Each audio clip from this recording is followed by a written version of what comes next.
Good morning to you and welcome to the live proceedings of the Senate on this Wednesday morning, the date being the 19th of April, the year is 2023. A broadcast brought to you courtesy of the collaboration between the Kenya Broadcasting Corporation and the Parliamentary Broadcasting Unit. There is a lot of business to be considered by the Senate this morning, and to just take you through some of the agendas that have been given highlights in the order of business today is that the Senator for Nandi County, Senator Samson Cherargei, will be tabling his bill. This particular bill, it is at the first stage, popularly known as the first reading, the Prevention of Livestock and Produce Theft Bill, this being Senate Bill number 12 of the year 2023. The Senate Leader of Majority will be moving a motion, and this particular motion will have the Senate resume debate on the Division of Revenue Bill, and this is National Assembly Bills number 9 of the year 2023.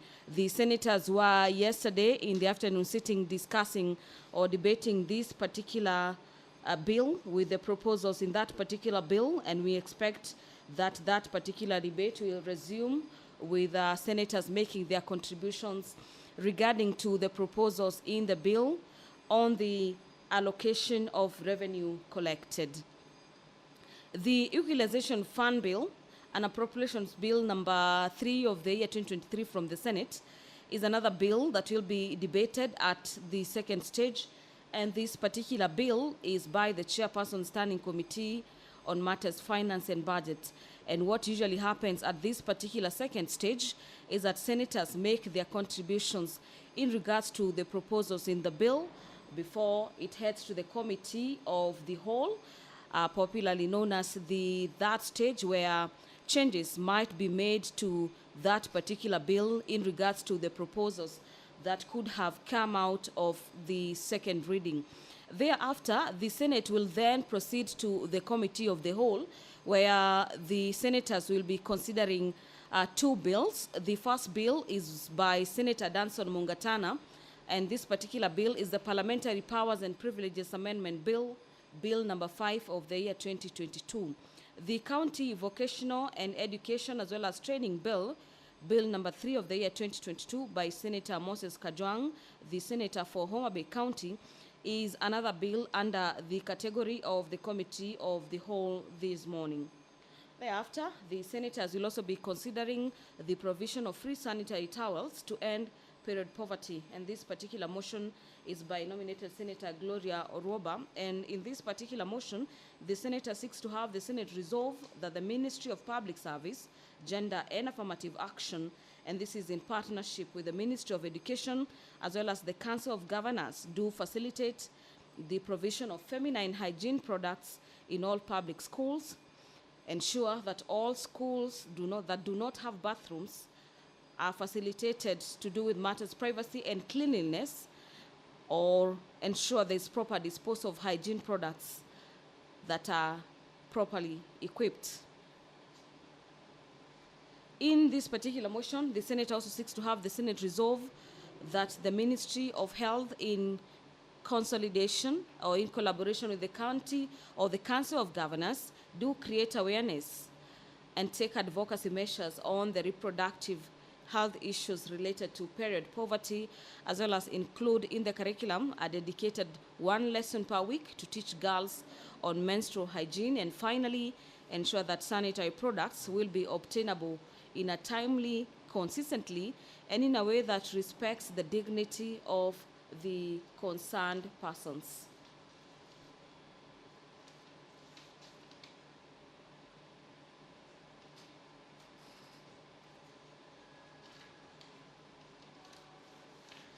Senators will equally be considering the doping menace threatening Kenya's impeccable global reputation in athletics, and this is a motion by the Senator for Nandi County, Senator Samson Cherargei, and so is the institution of measures to curb incessant high electricity costs in Kenya, a motion by Senator for Marsabit County, Senator Mohamed Chute. The Senate Speaker is in the chambers this morning. I now hand over for the live broadcast of the Senate. Enjoy your viewing. Lord, we beseech you to behold with your abundant favor and blessings us, your servants, whom you have been pleased to call to leadership positions in this republic.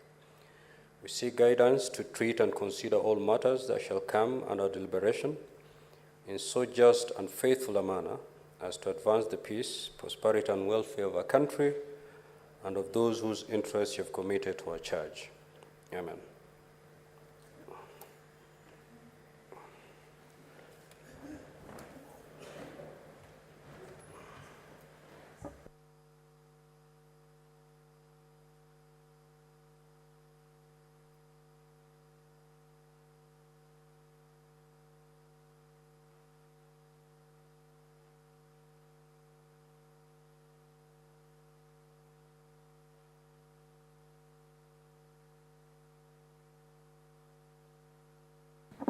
Cloud, we have quorum. Sergeant at Arms, kindly ring the quorum bell for 10 minutes.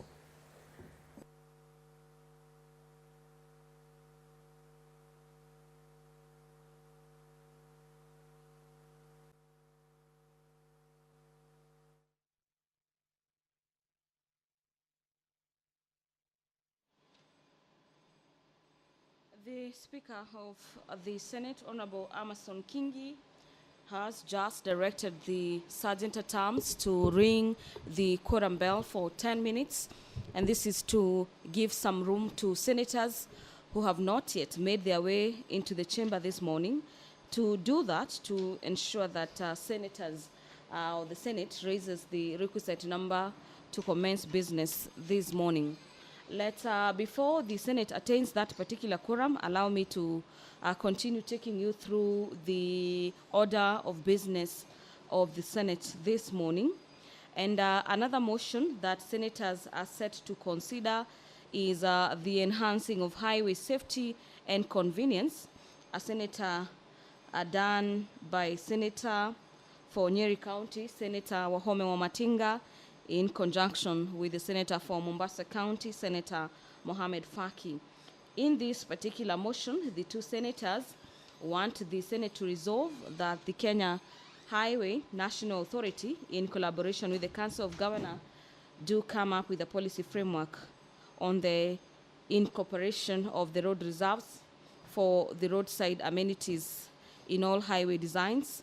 The Ministry of Health, Ministry of Roads and Transport, as well as Public Works, in conjunction with the Council of Governors, do undertake a survey to ascertain the specific amenities required but not available on the existing highways, and this is such as satellite medical clinics, fire trucks, and ambulances, as well as identify the most convenient locations to develop them. Finally, that the Ministry of Roads and Transport, and this is in conjunction with the Council of Governors, do develop public-private partnership guidelines on leasing of road reserves to developers, financing the construction of the amenities, and the packaging of the incentives to attract investors. The Senate this morning is also set to consider a motion by the Senator for Kitui County, Senator Enoch Wambua, on the drought mitigation program in public schools. A motion that seeks to have the Ministry of Education, in conjunction with the Council of Governors, do establish modalities to ensure that no learners are sent away from school due to lack of school fees, and ensure that children from vulnerable families have access to education.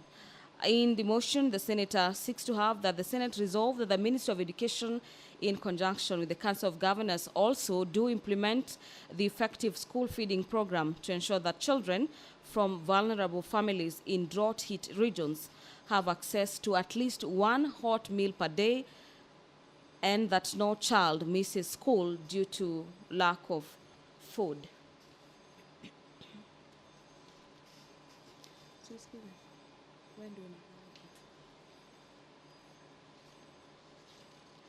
The senators this morning are streaming into the chamber, pursuant to that by directive by the Speaker that allowed for a 10 minutes period to allow senators make their way into the chamber this morning, owing to the fact that at the appointed time when the Senate is supposed to commence business.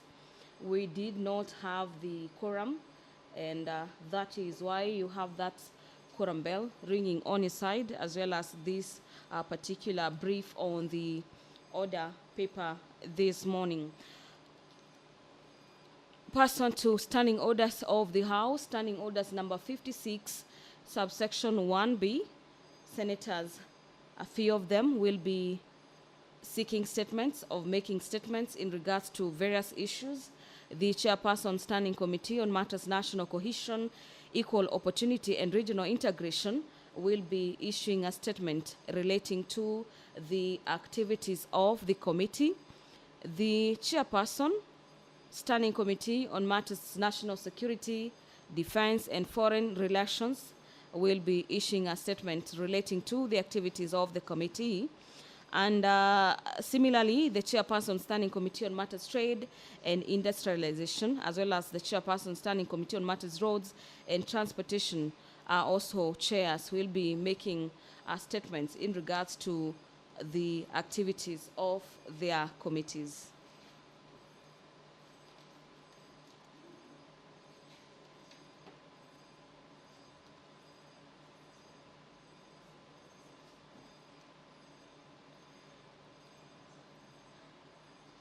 A total of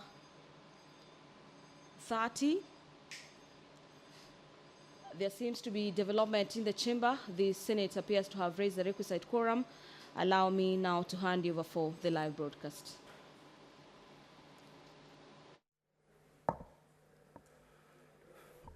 Clerk, proceed to call the first order. Order number 1, administration of oath. Order number 2, communication from the chair. Order number 3, messages. Order number 4, petitions.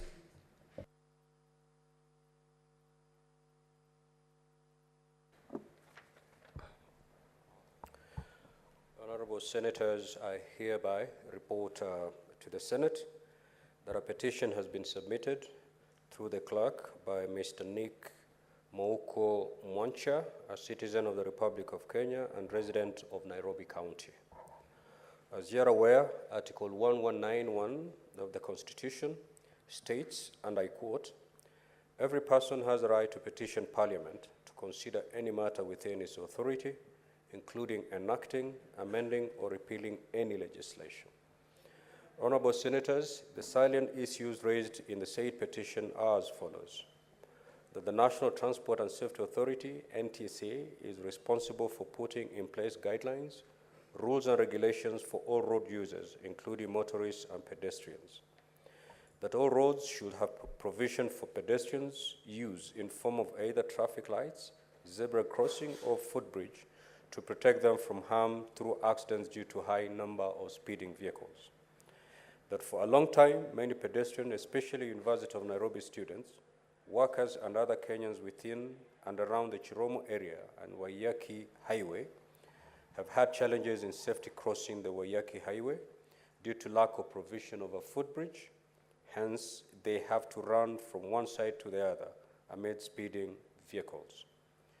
That this trend predisposes both motorists and pedestrians to road accidents, endangering their lives and those of other people, and that the petitioner has made all efforts to have the matter resolved, but the efforts have been futile and the responses unsatisfactory. The petitioner therefore prays that the Senate intervenes to recommend that the relevant ministry and all government agency to construct a footbridge at Chiromo area of Nairobi to enable pedestrians cross the road easily and safely. Honorable Senators, pursuant to Standing Order 231, I shall now allow comments, observations, or clarifications in relation to the petition for not more than 30 minutes.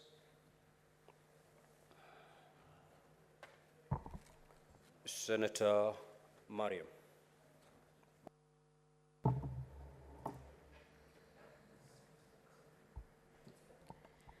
Thank you, Mr. Speaker. for giving me this opportunity. I thank also the person who bring the petition to this house. Mr. Speaker, we lost so many brilliant people because of accidents. Last month, we lost an MP because of road, because of motorist careless driving. Mr. Speaker, the rule of road, we're supposed to follow it. These borders supposed to be given instructions properly, and if they are not driving well, and police are taking also bribe to release these people, Mr. Speaker, we need, as much as motorists are giving us, there is advantage to have motorists in our area, because where there is no road, these motorists assist, border assist. But now, they are not trained. They are just boats and drive by any howly, by any person. So, Mr. Speaker, we need punishment for those drivers who are driving recklessly. And last week also, there's students who got a road accidents. Their future, they have a bright future ahead, but because of our road, our drivers, when their life cut short. Mr. Speaker, we need an urgent actions to be taken on our road trafficking. And Mr. Speaker, there is don't drink and drive. That thing, if we follow it properly, it will minimize the accidents. Thank you, Mr. Speaker. Senator Boni. Thank you, Mr. Speaker. Mr. Speaker, that is a very practical petition. He's speaking to a real issue, and in fact, to my mind, Mr. Speaker, he's telling us that we have failed. That people continue to die because of crossing a road when roads are designed and constructed by professionals beats logic. Mr. Speaker, I therefore want to support the petition and make the following remarks.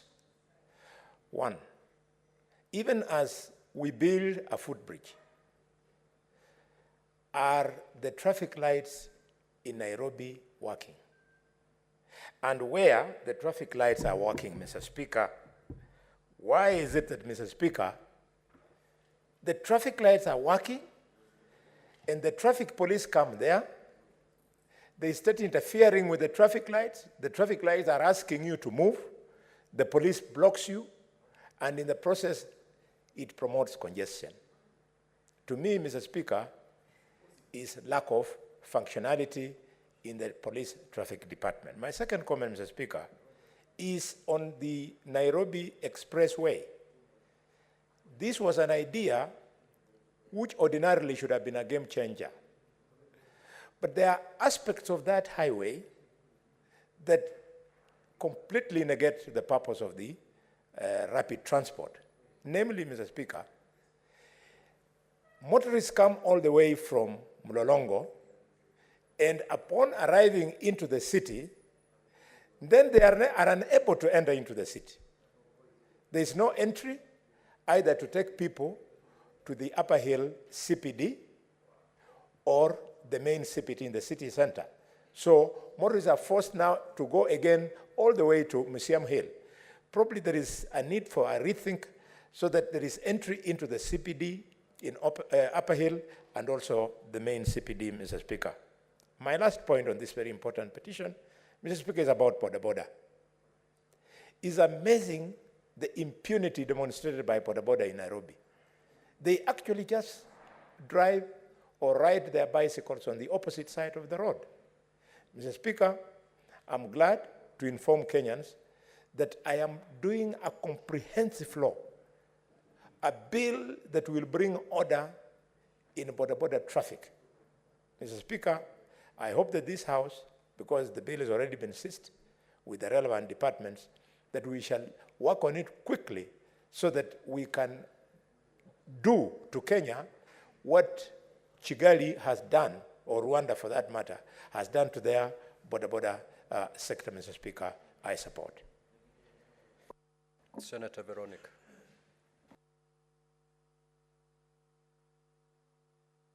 Mr. Speaker, I rise to support the petition that has been brought to the floor of this House.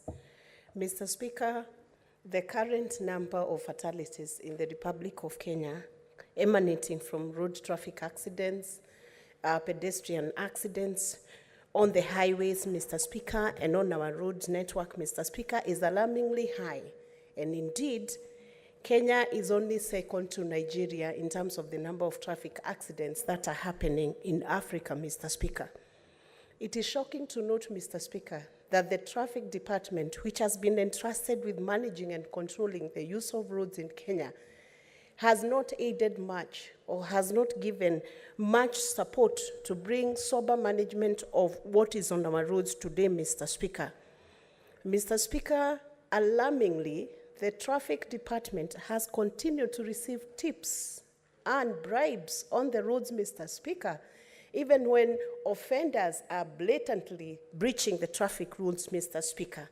It is shocking, Mr. Speaker, that most of the accidents and fatalities that have been experienced in Kenya could have been avoided if we had efficient camera system, efficient fining system, Mr. Speaker, withdrawal of licenses for drivers who offend the traffic rules, Mr. Speaker, and a system that enhances the use of driving licensing policy, Mr. Speaker. Mr. Speaker, what is also shocking is that we have many road users who are never subjected to the normal licensing tests before the driving licenses are issued. If you look at the boda, Mr. Speaker, anytime you are driving on the Kenyan roads, you will find them cascading round the traffic, yet they have not gone through any form of testing or any form of preparation for the use of those roads. So they do not understand the road signages, they do not understand anything that is on those roads, Mr. Speaker, yet they have been given access to use all manner of highways. Mr. Speaker, I therefore want to commend the petitioner who has brought this petition to the House, and to say that, Mr. Speaker, this footbridge is not only needed at Chiromo, it is needed in many other places. And it's upon the Minister for Transport to ensure that pedestrians are safe, Mr. Speaker. They are able to use the roads, Mr. Speaker. And anybody found breaching, like in other countries, Mr. Speaker, like in Dubai, it is difficult to find an accident happening on their roads, Mr. Speaker, because any form of an accident, any form of an injury amounts to withdrawal of licenses, very stiff penalties, Mr. Speaker.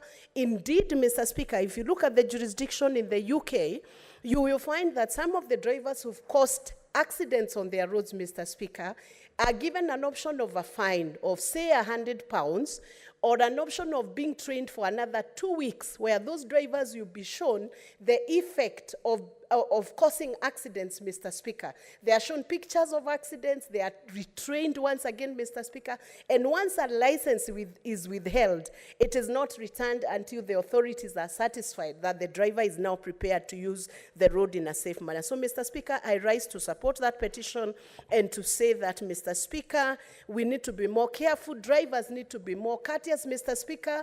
In many countries we have visited, Mr. Speaker, it is very easy as a pedestrian to cross the road. But in Kenya, Mr. Speaker, if you attempt to cross the road at Kimathi Street here or Moi Avenue, you will be shocked. you can easily find yourself in an accident, Mr. Speaker. So it's also upon the drivers and road users to ensure that they are courteous, Mr. Speaker, to pedestrians and to all road users. And that would reduce these fatalities and accidents, maybe by over 60, 70%, by just having road courtesy, Mr. Speaker. I therefore support this petition and urge the minister to not only build that footbridge there, but also look at all the black spots in the country and ensure that pedestrians are safe, road users are safe, and drivers must stop giving tips and bribes and any form of manipulation to the traffic officers, Mr. Speaker. Then we can have roads that we can call sane in the Republic of Kenya. Thank you, Mr. Speaker. Senator Cheriot. Aaron. Mr. Speaker, this is a very interesting petition. Interesting in the sense that it is in great public interest. Mr. Speaker, you are aware that today the Daily Nation is running a story, 72 hours of death, of what is increasing to be, continuing, Mr. Speaker, now to be a matter of great public concern, where we're continuing to lose Kenyans on the road on a daily basis and in large numbers. Something that need not happen, Mr. Speaker, in a country of our size and economic ability. When our good friend, Senator Kipchumba Murkomen, was being interviewed, or vetted rather, by the Committee of the National Assembly, he gave the country an assurance that within a short stay in office, he shall basically do what, I'm struggling to find the right word, Mr. Speaker, because I don't want to be rude to the country, but what people who use common sense do in other parts of the world, which is to ensure that you put measures to deter bad driving. Because 90% of these accidents, unfortunately, Mr. Speaker, are because people don't want to adhere to the rules, to the traffic rules that are already set out, Mr. Speaker. It is not for want of good laws or good traffic laws, Mr. Speaker, that we continue to have these accidents. These accidents occur because of reckless driving most of the time, Mr. Speaker, where a driver can clearly see that this is an area that has been marked a maximum speed limit of 50, but you find people doing 80 and upwards of 100. There's a pedestrian crossing, but people zoom past it as if nothing is happening. And so Senator Murkomen gave the country an assurance, Mr. Speaker, that by use of technology which is easily available in the country, if you go through all our highways, Mombasa Road, the road going to the western part of the country, Thika Road, as well as all these major places where there are accidents, Mr. Speaker, is that there are cameras already available, which police most of the time use. But unfortunately, we have never been able to use the said cameras to deter bad driving. And it is exactly what Senator Veronica Maina is saying, Mr. Speaker, that people need to be fined. People need to lose their license. It needs to cost you some money, Mr. Speaker. When you make even a simple mistake, as simple as going 10 kilometers per hour above the requisite speed limit in a particular part of the road, Mr. Speaker. When people begin to feel the pinch, then Kenyans will begin to learn the good habits of driving, Mr. Speaker. And it is simple. It's a promise which I had hoped that he would execute within the first 3 months of his being in office. I want to demand of my good friend, the CS for Transport, that there can be no other way. Countries that have been able to bring down road carnage have leveraged on technology to ensure that bad drivers are first fined and eventually blacklisted from ever driving on public roads, Mr. Speaker. And there is no shortcut to this, Mr. Speaker.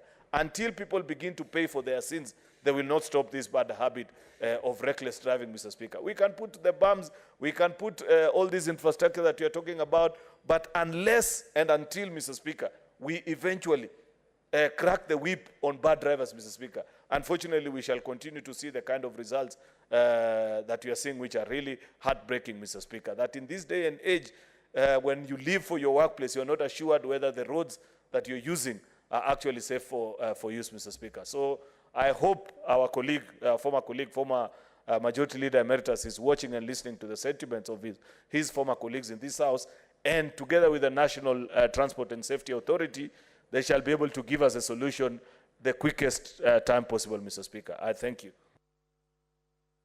Senator Muma.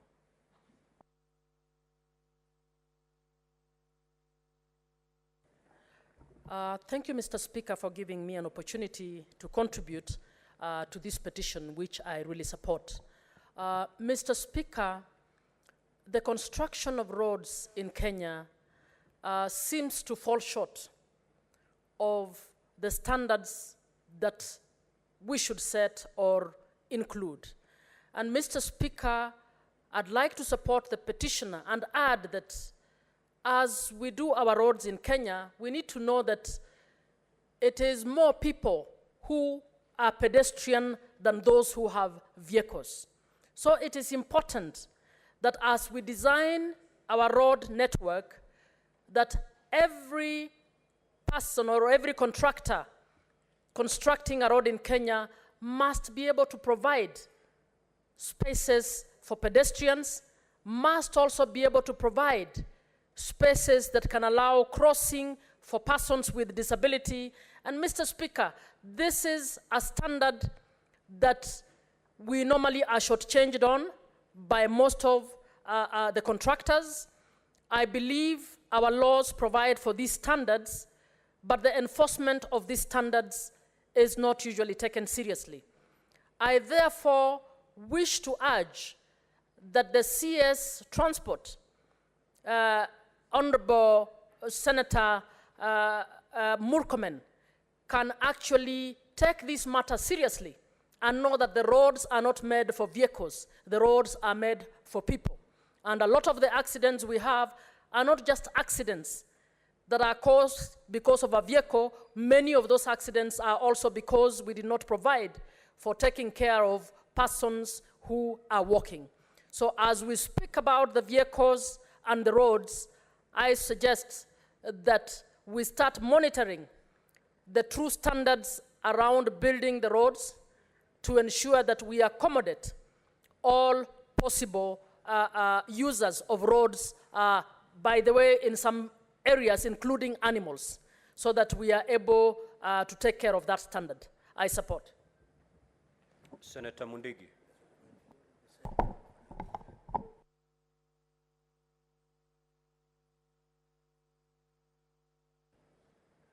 Bwana Spika, naunga mkono mjadala wa mambo ya barabara. Tunaweza kaa hapa tukilaumiana mambo ya uendeshaji wa gari ama mambo ya Nairobi. Tumetembea kama mimi nimeenda Colorado, Dubai na nchi zingine. Lakini kulingana mambo ya barabara, wakati walianza kujenga walikuwa wameanza sehemu kubwa sana ya kujenga barabara. Lakini hapa Kenya unakuta hiyo mambo yote haikufanyika, na sasa kurudi kutengeneza hiyo itakuwa ni ngumu. Mambo ya magari yale ikawa ajali ni kidogo, lakini ukienda vijijini utakuta vijana wetu vile wanaendesha pikipiki hata wanjari. Kwa hiyo ningeomba kama waziri hawezi kuangalia kama kuna uwezekano kila county iwe kama mwaka mmoja vijana wetu wao wakienda kupelekwa kuangaliwa kama wako wamekunywa dawa za kulevya ama pombe ama wako na akili timamu, kwa sababu kila siku kila dakika kidogo hata bila gari ama kwa barabara bila kitu yote inamsumbua, unakuta ameanguka na ameaga dunia. Kwa hiyo ni kitu ambaye tunafaa hii kamati ama Senate isue hatua kuonekane tutaweza kusaidia vijana wetu namna gani, kwa sababu vijana wetu wako hatarini. Utakuta hata miaka ingine inakuja hata ukitokea mambo ya security ama mambo ya vita, na unajua nchi yote vijana ndio kila kitu.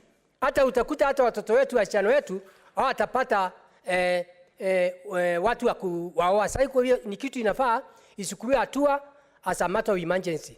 Asante Bwana Speaker. Senator Mundigi, you concluded in English. You're not supposed to use two languages at the same time. So next time you're contributing, either you stick to English or you stick to Kiswahili.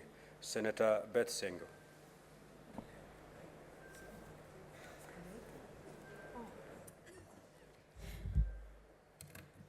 Thank you, Mr. Speaker, sir. I stand to support this petition and say that we are really affected as a country by the loss of lives. Yesterday, I was very unhappy when I saw young people who were traveling along Naivasha route when they were involved in an accident and some students lost their lives. It is not good for our country not to mind about loss of young lives. So I stand, Mr. Speaker, sir, to support this petition and urge our friend, the CS for Transport, to ensure that road users are safe, not only when designing the roads, but also adhering and following the road safety rules.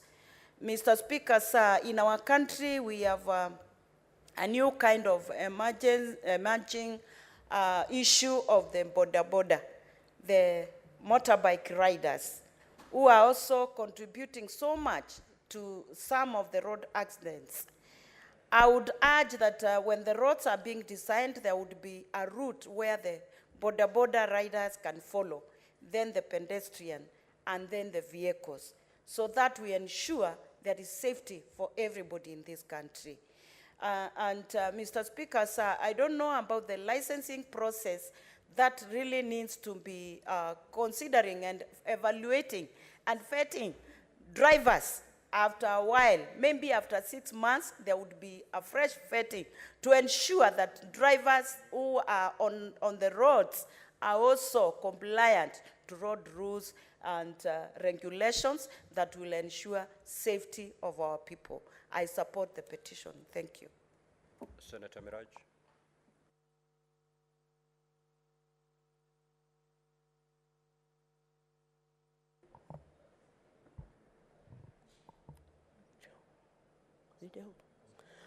Asante Spika kwa kunipa fursa hii niweze kuchangia kwenye hoja hii ama ombi ya malalamiko kuhusu barabara zetu.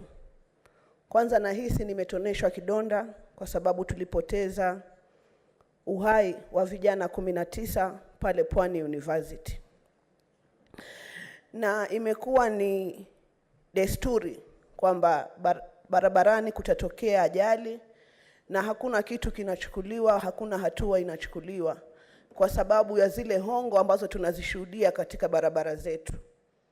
Nasimama hapa kumuomba waziri wa barabara, kando na kuwa huyu mlalamishi ameomba kuwekwe hiyo barabara ya juu ili watu waweze kupanda na juu, kuna umuhimu wa kwamba kuwekwe ishara za barabarani, ama nikizungumza kwa kimombo road safety signs, zinahitajika sana. Tutanyorosha vidole kwa madereva.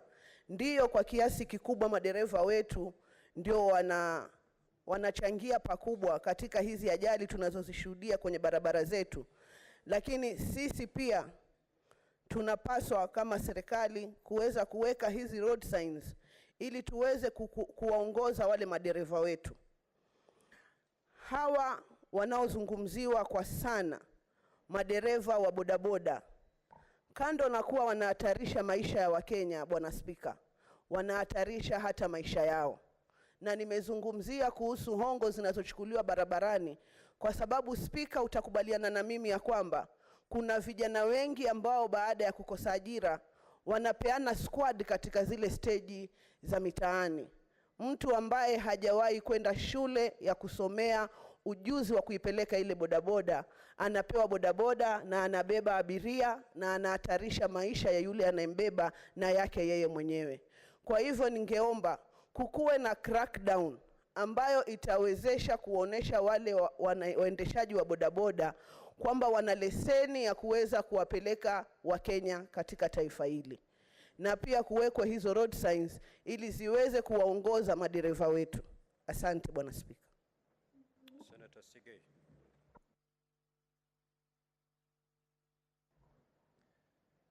Thank you very much, Mr. Speaker. Road accidents, Mr. Speaker, remain one of the highest cause of fatalities in the Republic of Kenya.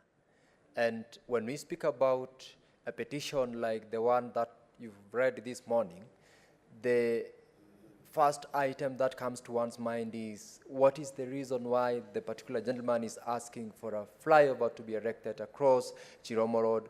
And it is only to speak to supporting or assisting the students who are generally crossing over from one part of the road to the other. Mr. Speaker, the biggest, other than the road traffic offenses that are normally the greatest in terms of supporting the issues to do with road safety, is also the need to encourage Kenyans to ensure that they follow road traffic regulations and rules. It doesn't help to have a flyover, which in most cases, and this is common, our people, Kenyans, do not utilize such facilities.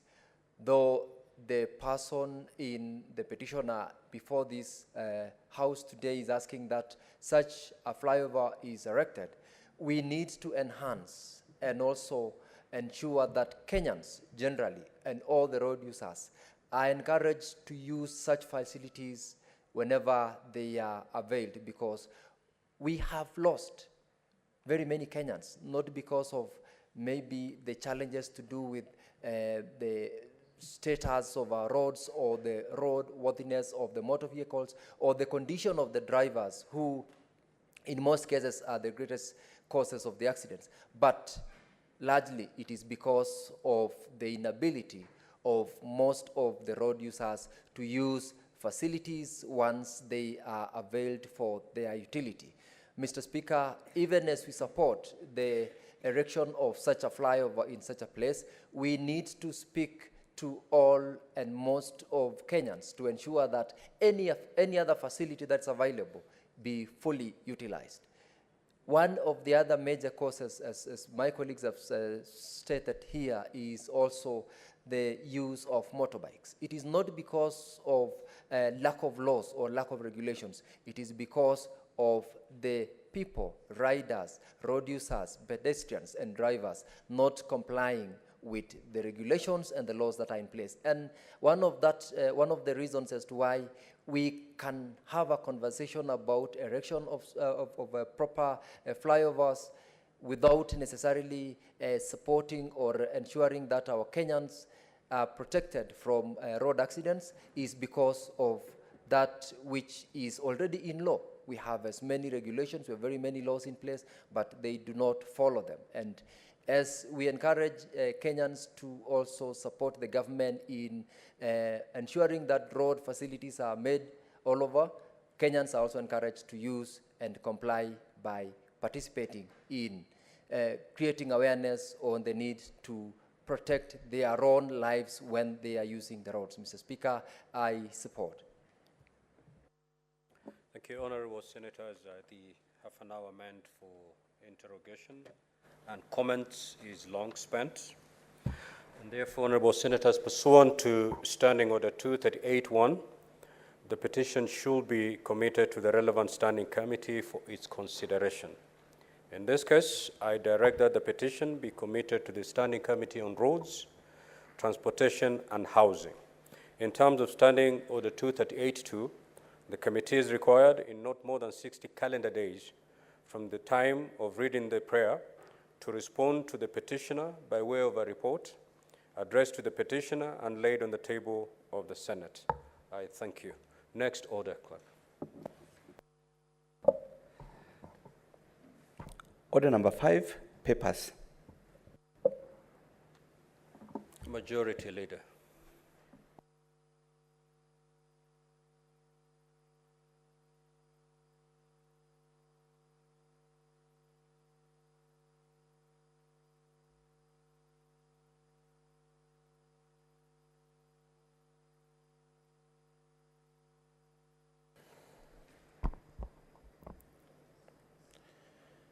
Mr. Speaker, sir,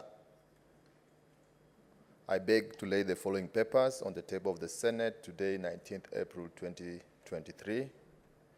The reports of the Auditor General on the financial statements of the Narok County Alcoholic Drinks Regulation and Control Fund for the year ended 30th June 2020. the Narok County Alcoholic Drinks Regulations and Control Fund for the year ended 30 June 2021. County Revenue Fund for the County Government of Narok for the year ended 30 June 2022. Narok County Bursary Management Fund for the year ended 30 June 2022. Narok County Alcoholic Drinks Regulations and Control Fund for the year ended 30 June 2022.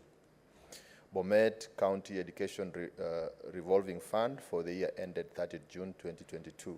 Bomet County Bursary Fund for the year ended 30 June 2022. Kiambere Mwingi Water and Sanitation Company Limited for the year ended 30 June 2022. Receiver of revenue statements for the County Government of Bomet for the year ended 30 June 2022. Kajiado County Executive Staff Car Loan and Mortgage Scheme Fund for the year ended 30 June 2022. Kitui County Empowerment Fund for the year ended 30 June 2022. Baringo County Executive Car Loan and Car Loan Scheme Fund for the year ended 30 June 2022. Baringo County Bursary and Scholarship Fund for the year ended 30 June 2022. Baringo County Youth and Women Fund for the year ended 30 June 2022. Baringo County Community Conservation Fund for the year ended 30 June 2022. County Revenue Fund for the County Government of Baringo for the year ended 30 June 2022. Baringo County Older Persons and Persons with Disability Fund for the year ended 30 June 2022. Receiver of revenue for the County Government of Baringo for the year ended 30 June 2022. Baringo County Assembly Catering and Health Services Scheme Fund for the year ended 30 June 2022. Water and Sewerage Company Limited for the year ended 30 June 2022. County Government of Nakuru Mortgage Staff Scheme Fund for the year ended 30 June 2022. Nakuru County Bursary Fund for the year ended 30 June 2022. Receiver revenue for the County Government of Nakuru for the year ended 30 June 2022. Nakuru County Emergency Fund for the year ended 30 June 2022. Nakuru County Persons with Disability Fund for the year ended 30 June 2022. County Revenue Fund for the County Government of Nakuru for the year ended 30 June 2022. Machakos County Assembly Housing and Car Loan Scheme for the year ended 30 June 2022. Machakos County Bursary Fund for the year ended 30 June 2022. Kisii County Alcoholic Drinks Control Fund for the year ended 30 June 2022. The report of the Auditor General on the receiver of revenue statements for the County Government of Narok for the year ended 30 June 2022. I beg to lay. Thank you. Next order. Order number 6, notices of motion. Senator Catherine Muma.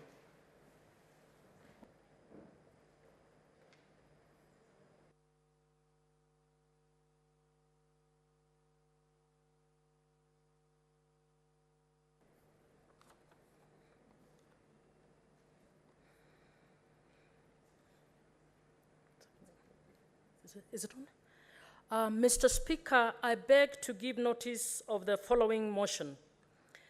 Aware that the Constitution has entrenched a strong Bill of Rights in Chapter 4, which recognizes human rights including socioeconomic rights and the principle of equality and non-discrimination, further aware that Kenya lacks a policy for guiding the management of these social risks in the design and implementation of infrastructure and other development projects, concerned that inadequate attention to social risks in the planning and implementation of infrastructure and other development projects at both the national and the county levels makes them unacceptable and ends up costing the taxpayer colossal sums of money in suits filed before the courts and tribunals by local communities and affected interested groups seeking protection from such social risks. Now, therefore, the Senate resolves that the national and county governments develop a social risk management policy that outlines the standards, guidelines, and procedures for guiding infrastructure and other development projects, both at the national and the county governments, and the national executive establishes an independent multi-sectoral agency under the authority of the Cabinet Secretary in charge of social security and protection to design a mechanism that can factor inclusion of social impact assessments, standards, and monitor their implementation in infrastructure and other development projects in Kenya. Thank you. Next order. Order number 7, questions and statements. These are statements pursuant to Standing Order 56-1B. Basically, statement by chairpersons of standing committees. So the first chairperson is the chairperson for Standing Committee on National Cohesion, Equal Opportunity and Regional Integration.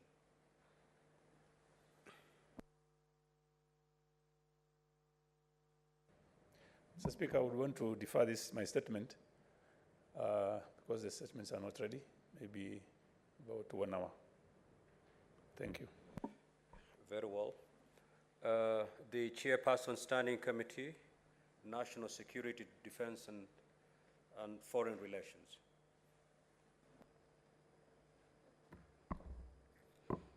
Thank you, Mr. Speaker.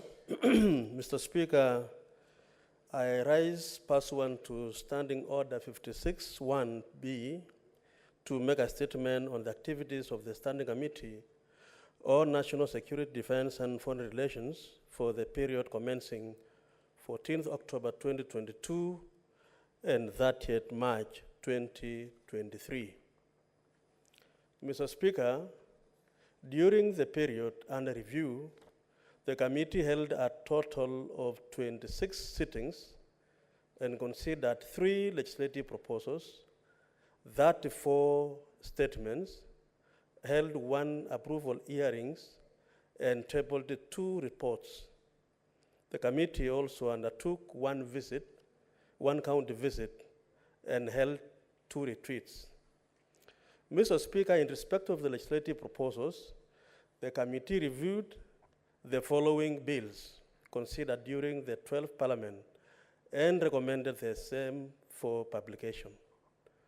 1 is the Disaster Risk Management Bill and the National Anthem Copyright Laws Amendment Bill. The committee also undertook a comparison of the Military Veteran Act number 18 of 2022 and the Military Veterans Bill, Senate Bill number 41 of 2021, and recommended a minor amendment to the divinations clause to be carried through an omnibus bill.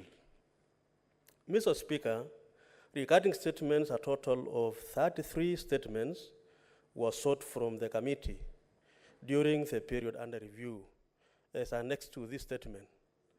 The issues raised in three of these statements touched on relief, food distribution, and boundaries, and were therefore redirected to the Standing Committee on Labor, Social Welfare, and the Standing Committee on Devolution and Intergovernmental Relations.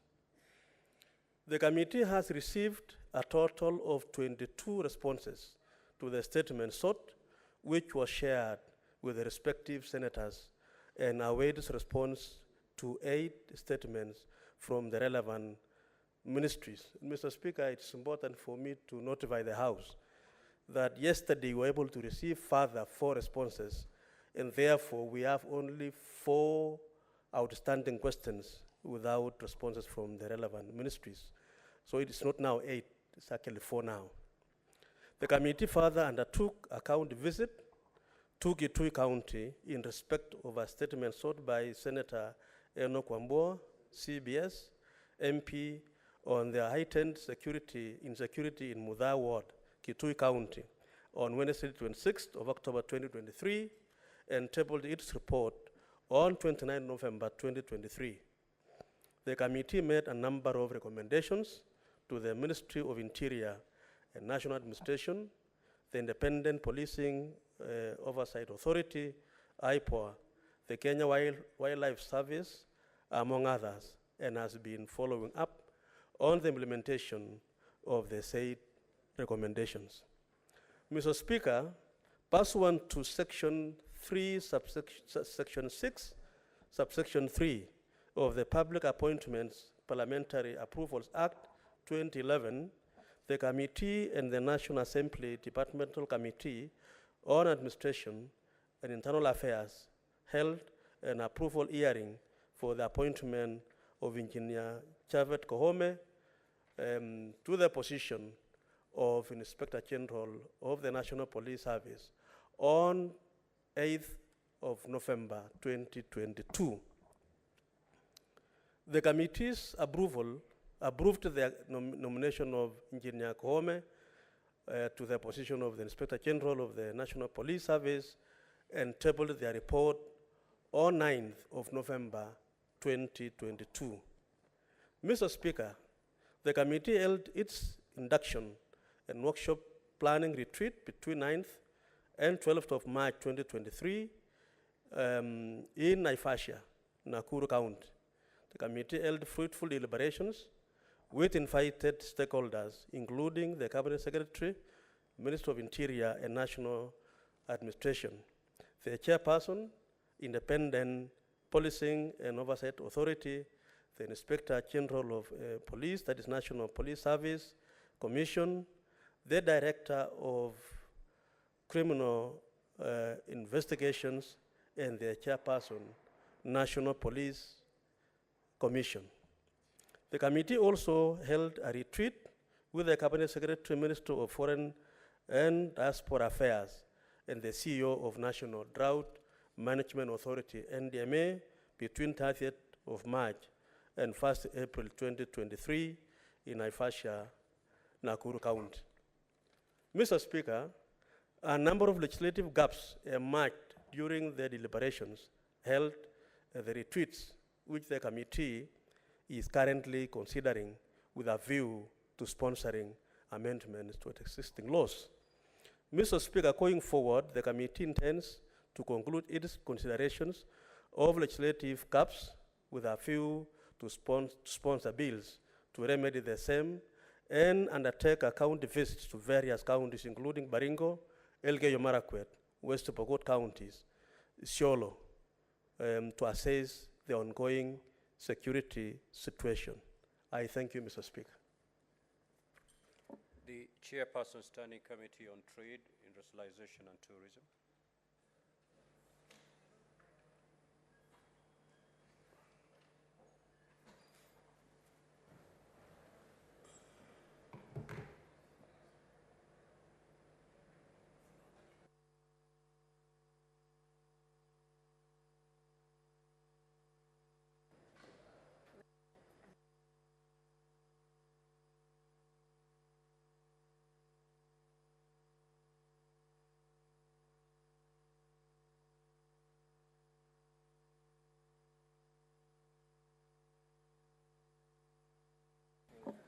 Okay, as trade gets its footing together, we'll move to the Chairperson, Standing Committee on Roads, Transportation and Housing.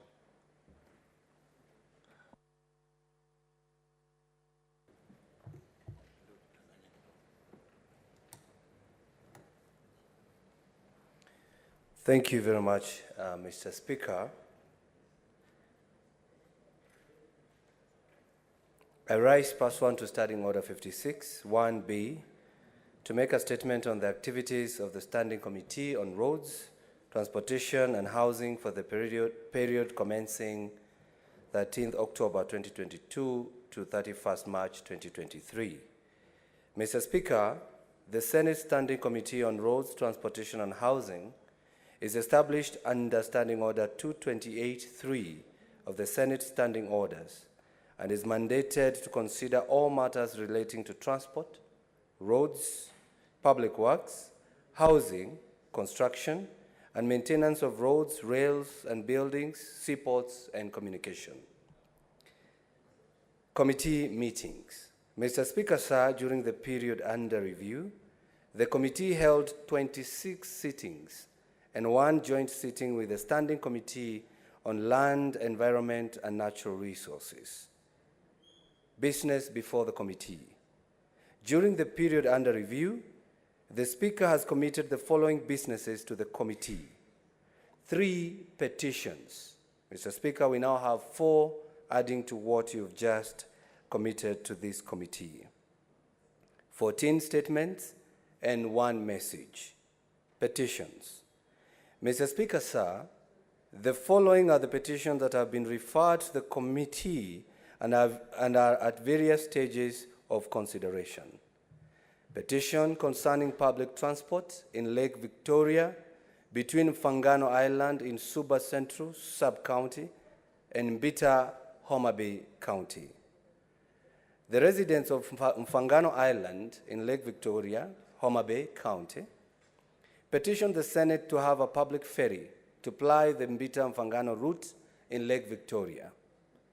The committee met with the petitioners on Tuesday, 8th November 2022, and engaged them on the content and prayers in the petition.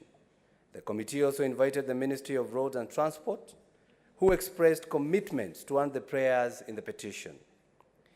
In concluding this matter, the committee scheduled to visit Homa Bay County from 17th and 18th March 2023.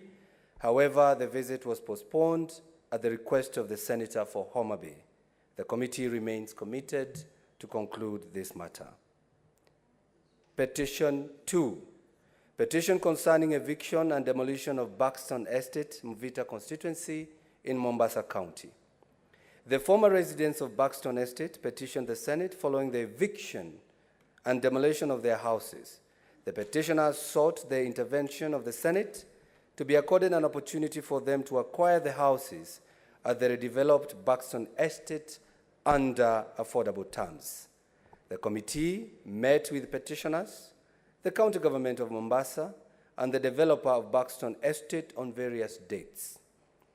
Due to the unsatisfactory nature of the responses received by the county government of Mombasa, received from the county government of Mombasa and the developer of the estate, the committee issued them 21 days within which to submit a report on the options available for the petitioners to own houses in the Buxton Estate. The 21 days lapsed on 14th April 2023, that is 5 days ago, and the committee is yet to receive the response. Petition number 3, petition concerning the title deeds for properties bought at Jamii Bora Estate, Kisaju, Kajiado County.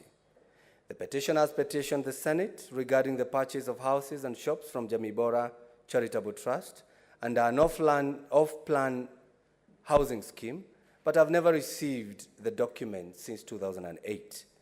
The committee is considering the petition and intends to invite the petitioners, Jamii Bora Charitable Trust, and other key stakeholders involved in the matter. Additionally, the committee has just received a petition this morning that the petitioner Nikki Muoko Mwancha petitioned the Senate this morning regarding the construction of a pedestrian bridge at Chiromo areas in Nairobi City County. Mr. Speaker, the committee will invite the petitioner and other stakeholders on that matter. Statements.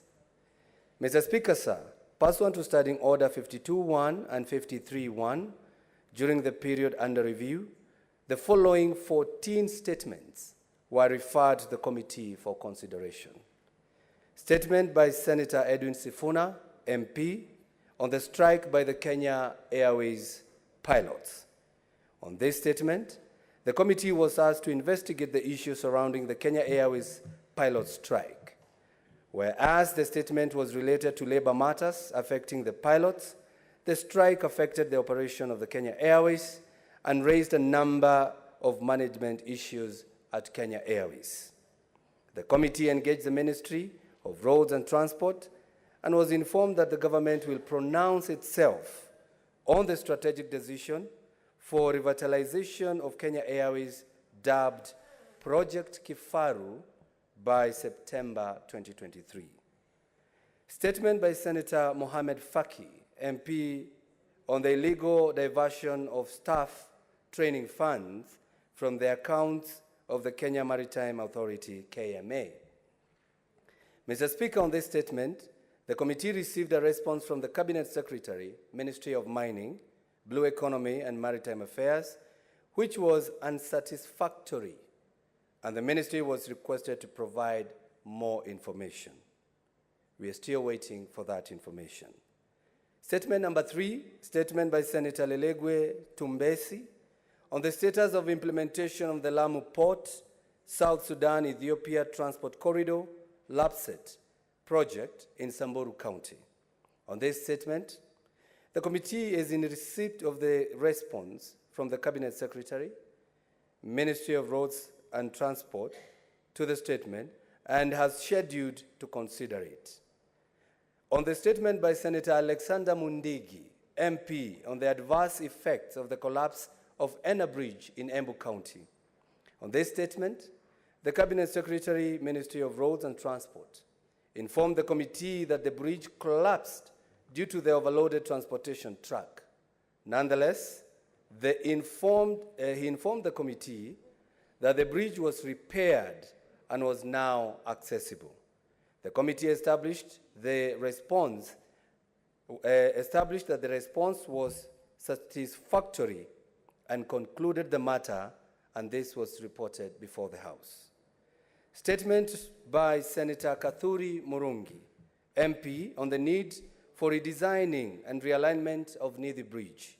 On this statement, the Cabinet Secretary, Ministry of Roads and Transport, responded to the committee and indicated that the final designs and tender documents for construction of an alternative route and bridge would be finalized by 31st March 2023. A few days ago, the committee is following up on the matter. Statement by Senator Christo Asige, MP, on road safety and universal design. On this statement, the Cabinet Ministry of Roads and Transport responded to the committee by indicating that the process of stakeholder engagement for draft street design manual for urban areas in Kenya was ongoing, and once concluded, it will be adopted for implementation. The matter was concluded. Mr. Speaker, I wish to, I'm almost, if you can give me a little bit of time, or you can defer, I can continue tomorrow. Senator, you have 1 minute. Mr. Speaker, statement number 7. Statement by Senator Samson Cherarke, MP, on rehabilitation and upgrading of Mombasa Road section, left in the state of disrepair following the construction of the Nairobi Expressway. Mr. Speaker, I may not be able to conclude my statement because this is supposed to be a very conclusive report to show that the committee has been giving its statements and work very seriously. So I urge you, if this, we can continue next Wednesday from number 7 to number 14. Otherwise, I may not be able to complete Honorable within... Senator, proceed to lay your statement. The senators will go through it and they'll probe it at a given time. Just proceed to... I proceed to lay. Thank you very much, Mr. Speaker. Thank you, Senator, and thank you for the good work the committee is doing. We go back to trade, industrialization, and tourism.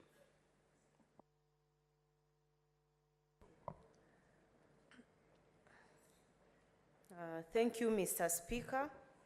A statement relating to the activities of the Standing Committee on Trade, Industrialization and Tourism pursuant to Standing Order 56-1B for the period commencing 13th October 2022 to 31st March 2023.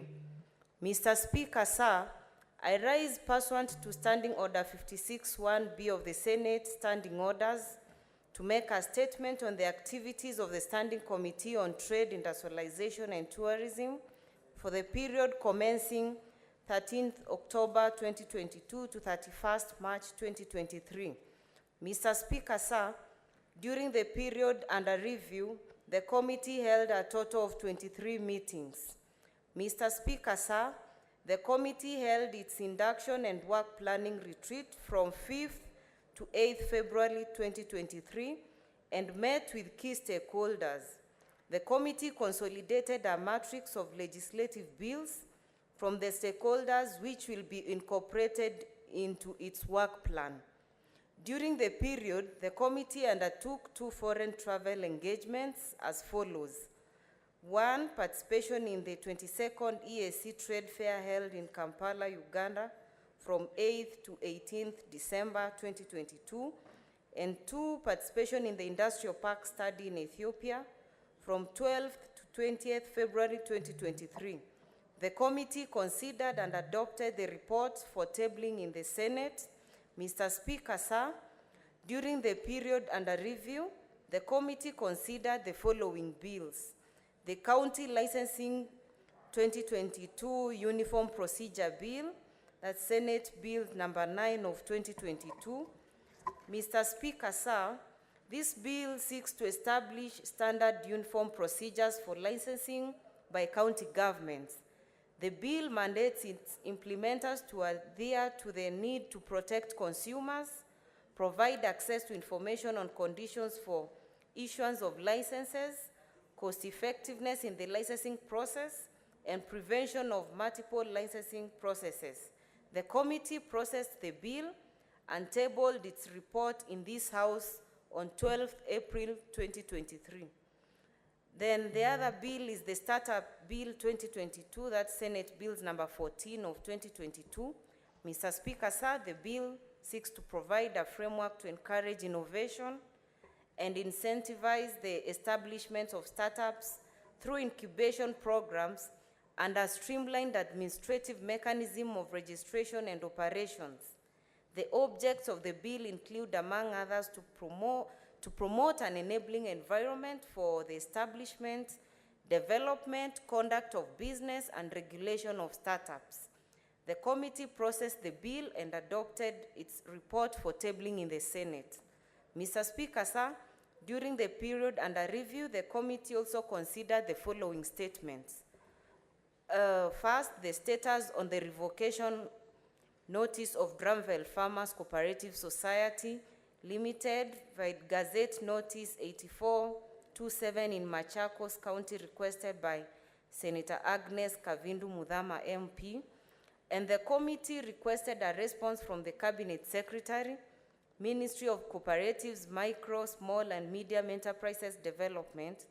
The committee also engaged the affected farmers, the ministry, the Commissioner of Cooperatives, and the liquidator. That's on Thursday, 6th April 2023, and the committee considered the statement as concluded.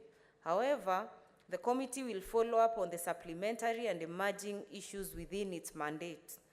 The other statement was high cess levied on Muguka cargo transporters in Beere, Embu County, requested by Senator Alexander Mudigi MP, and the committee facilitated a response from the Cabinet Secretary, Ministry of Trade, Investment and Industry.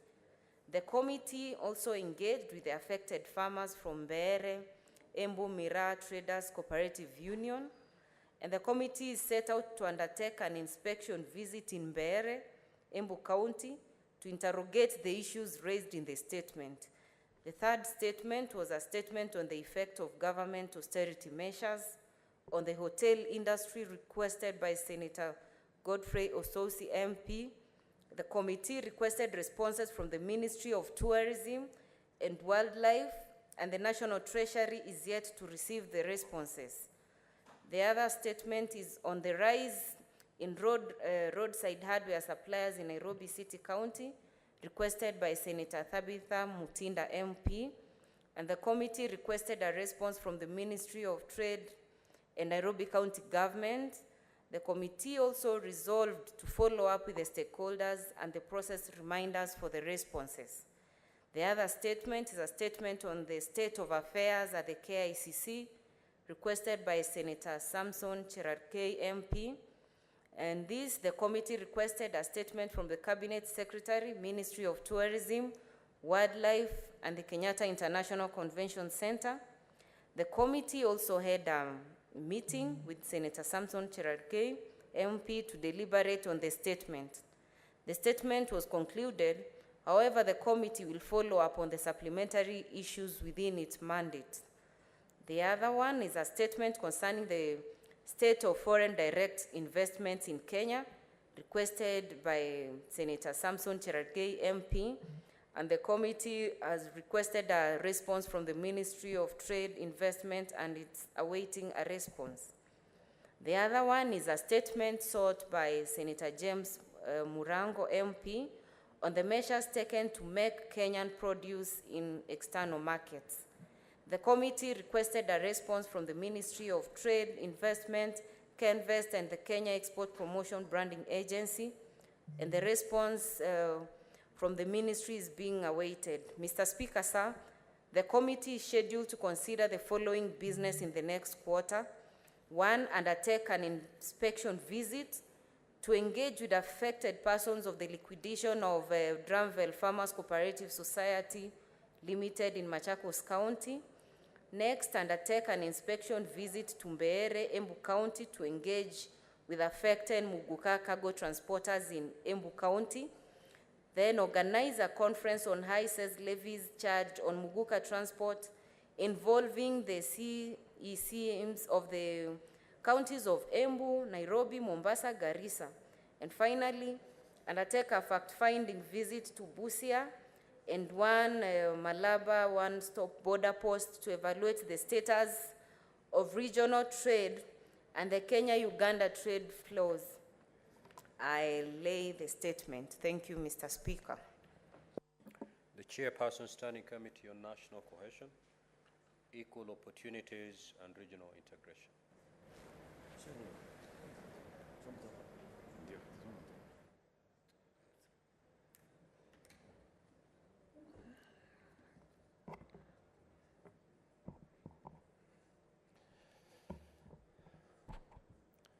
Mr. Speaker, sir, I rise pursuant to Standing Order 56(1)B of the Senate Standing Orders to make a statement relating to the activities of the Standing Committee on the National Cohesion, Equal Opportunity and Regional Integration for the period between 14th October 2022 to 30th March 2023. Mr. Speaker, sir, the Standing Committee on National Cohesion, Equal Opportunity and Regional Integration is established under Standing Order 2281 of the Senate Standing Orders and is mandated to consider all matters relating to the pursuit of national and intercommunity cohesion, the equalization of opportunities and improvement in the quality of life and the status of all persons, regional integrations, the East African Legislative Assembly, and Pan-African Parliament. During the period under review, the committee held a total of 21 sittings, during which it noted 5 East African Legislative Assembly bills, 5 EARA resolutions, 2 statements, 1 county visit, 1 committee retreat induction, and legislative proposals. A, East African Legislative Assembly EARA bills. Honorable Speaker, during the period, the committee considered the following East African Legislative Assembly bills tabled on the floor of the Senate and referred to the committee. A, the East African Community Competition Amendment Bill 221, 2021, Committee Paper number 14. B, the Community Appropriation Bill 2022, Committee Paper number 13. C, the East African Community Supplementary Appropriation Bill 2022, which is Committee Paper number 12.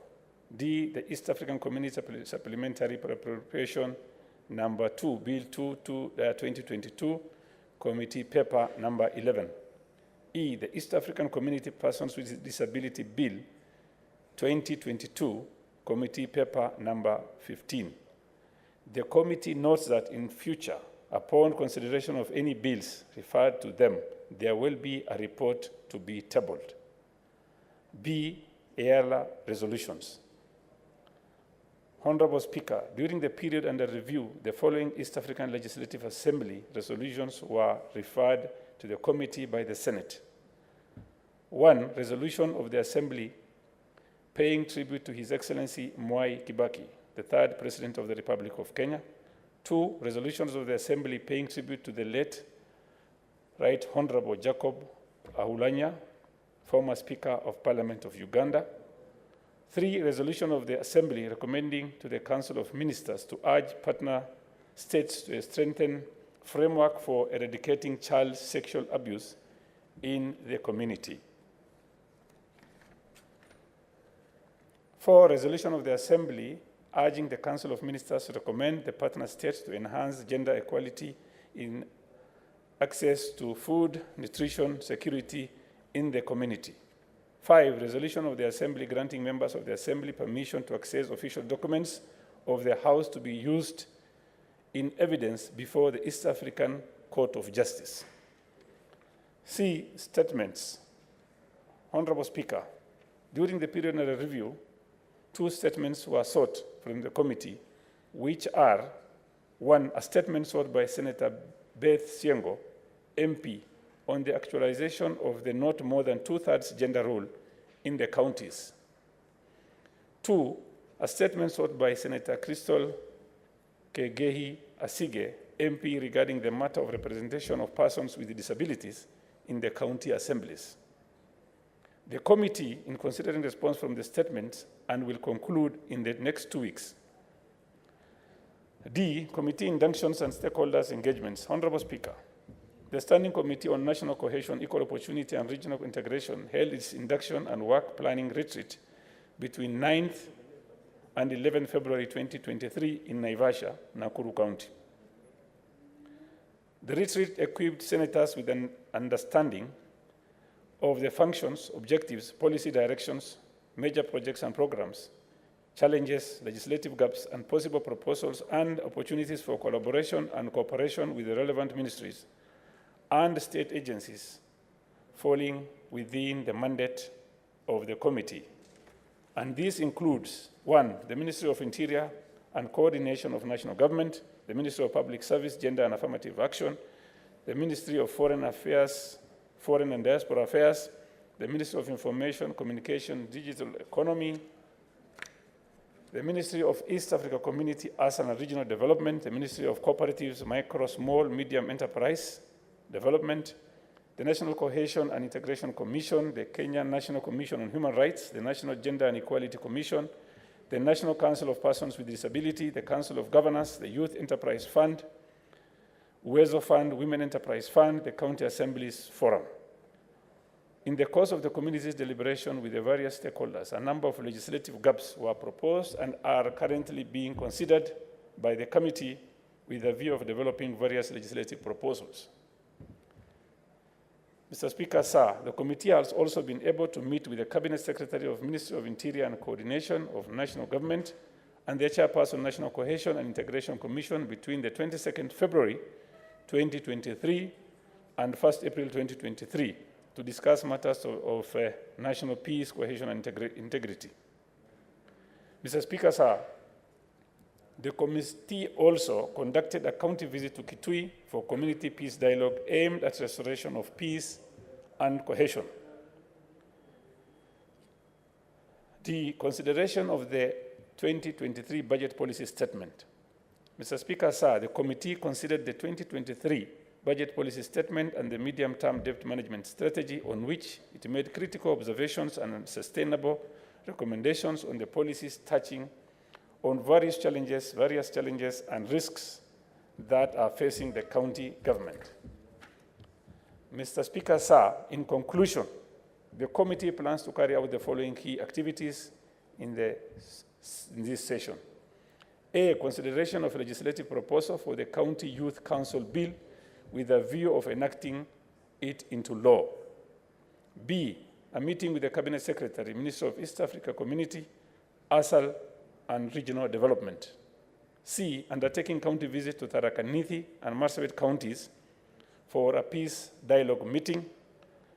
D, regular retreats with key stakeholders and state agencies which fall under mandate of this committee. Mr. Speaker, sir, going forward, the committee intends to conclude pending legislative business that is before it, particularly such business as may be subject to timelines provided under the standing orders or any other law. I beg to lay. Thank you, Mr. Speaker. Senator Manzo. Mr. Speaker, I wanted to contribute on the next order. Your kind permission. Senator Chirange. Mr. Speaker, I wanted your indulgence to raise maybe one or two concerns on the statement that has been laid by the chairperson of National Security and Defense and Foreign Relations and the chairperson of Roads. Maybe one, Mr. Speaker, sir, on the status, I would have expected the chair of Roads and Transport, although time caught him up, to tell us, Mr. Speaker, because I remember when I raised this statement, Mr. Speaker, sir, on the issue of Mombasa Road, repair of lower deck of Mombasa Road after building of expressway, Mr. Speaker, sir. So I've heard in the media, and I've seen the media, that the Ministry of Transport, Roads and Infrastructure has indicated, Mr. Speaker, that they want to repair. And Mr. Speaker, you are aware that there is ongoing rains in the country, and when Kenyans who are using lower deck of Mombasa Road or the old Mombasa Road have a lot of inconvenience, Mr. Speaker, because when it rains, the drainage is poor. You remember the road is now has been, is it thin, Mr. Speaker, and therefore I would request that the chairperson of Roads and Transport to give the House timeline on how that lower Mombasa, old Mombasa lower deck underneath the expressway, the timeline that it should be repaired, especially, Mr. Speaker, before the lapse of the rainy season, so that Kenyans are no longer inconvenienced. Secondly, Mr. Speaker, and last is on the issue of national security, defense, and foreign relations, Mr. Speaker. I wanted, I was keenly listening to the chair when I was coming to the chamber, Mr. Speaker, and I really wanted to get to know whether the Ministry of Interior, national government, is in the process of opening more registration centers. One, Mr. Speaker, before in the North Rift and in Kisumu, we used to have immigration centers where Kenyans, especially from the Nandi and the North Rift region, are forced to go all the way to Kisumu to get renewal of visa or get passport when the Eldoret office was closed. And Eldoret office is temporarily functioning. So I really wanted to know whether the Eldoret office will be reopened for the convenience of the people of Nandi, Uasin Gishu, and the North Rift. And finally, Mr. Speaker, you remember birth certificates, especially for parents who are registering their children for Class 8, and death certificate for purposes of succession. And it is good that you are a lawyer and you understand the importance of birth certificate, especially in succession. Where I come from, we only have 2 registration centers. That is in Kapsabet town, that is Mkwen sub-county, and Nandi sub-county. And it serves the entire 6 sub-counties in Nandi. Although one has been opened in Kabia Township in Masab sub-county. So, Speaker, I would have expected the chair to say in the budget that is coming to open more registration centers so that parents can conveniently process their birth certificate and allow them to register their children for KCP and KCSE, and also for processing of death certificates to allow our parents and other Kenyans who want to do succession in terms, not only in Nandi County, Mr. Speaker, but across the country to ensure, and even the improve of border posts like Malaba, like in northern Kenya, Mr. Speaker, and even the issuance of national identity card to allow the conveyance. Because, Mr. Speaker, in conclusion, when you go here, Nyayo House, you get Kenyans as far as Garissa, Mandera, only to come for a service that these citizen services should be made a directory, so that a Kenyan should not travel from Mandera, from Kilifi, from Garissa, from Kisumu, from all the way from Malaba, Busia, from Bungoma, Mr. Speaker, from all the way from Lunga Lunga to come and just get a service, which they are paying for, Mr. Speaker. So is the chairperson and the Committee on Foreign Relations Defense should be ready to tell us that this border outpost and access to issues like visa like passport, like death certificate, like birth certificate, Mr. Speaker, be accessible. So, Mr. Speaker, those are my only 3 concerns, and I thank you for your indulgence. Thank you, Mr. Speaker. Thank you. The chairpersons, I believe they've taken note of those concerns. The Honorable Senator Fatuma Dulo. Thank you, Mr. Speaker. Mr. Speaker, I just wanted to make 2 contributions to the statements made by the chairs. Number 1, I do thank them for the good work they are doing. But my concern is, Mr. Speaker, is the implementation of the good work the committees are doing. 2013 to 2017, we had implementation committee that did a very good job as far as committees' work is concerned. And I think over the years, we have raised the importance of having implementation committee in place. So I'm appealing to you, if we could have implementation committee so that our work is successfully, to follow it up also with the relevant government departments, so that work is done to our satisfaction. Number 2, Mr. Speaker, I wanted to alert the chair of security and the chair of trade, although I sit in security. Mr. Speaker, as a result of the rains today, the few Maram roads that we have, they are all swept by rain's water. Mr. Speaker, especially what is called security roads. And I think maybe at some stage we need to sit and look at those areas where the rains have affected those roads, so that we can have issues of insecurity not being affected as a result of the rains in our counties. And I thank you.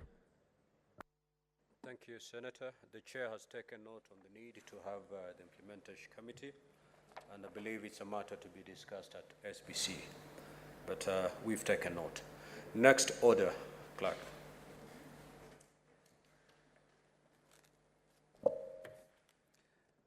Order number 8, the Prevention of Livestock and Produce Theft Bill, Senate Bills number 12 of 2023, first reading.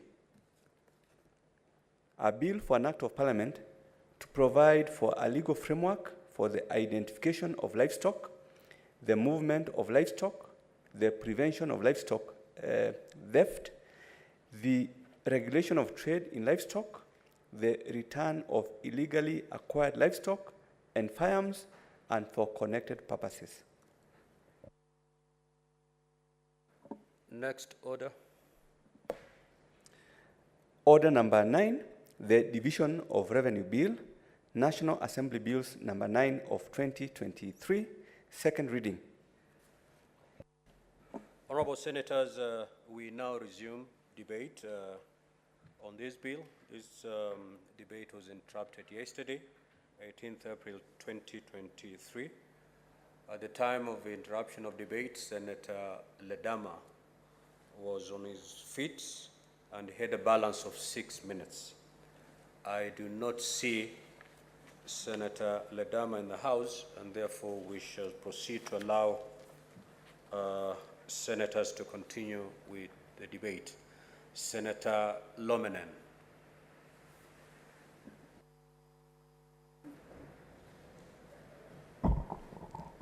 Thank you, Mr. Speaker, for this opportunity that you have given me. Mr. Speaker, I've been waiting for this opportunity because this is where I am here in this Senate to represent people from Turkana County. Mr. Speaker, if you go through Article 96 of the Constitution that determines the Senate participate in the lawmaking. Above that and on top of that, the Senate determines the allocation of the national revenue among counties as provided in Article 217. Mr. Speaker, I support this motion of division of revenue because, Mr. Speaker, the counties are really waiting for this fund.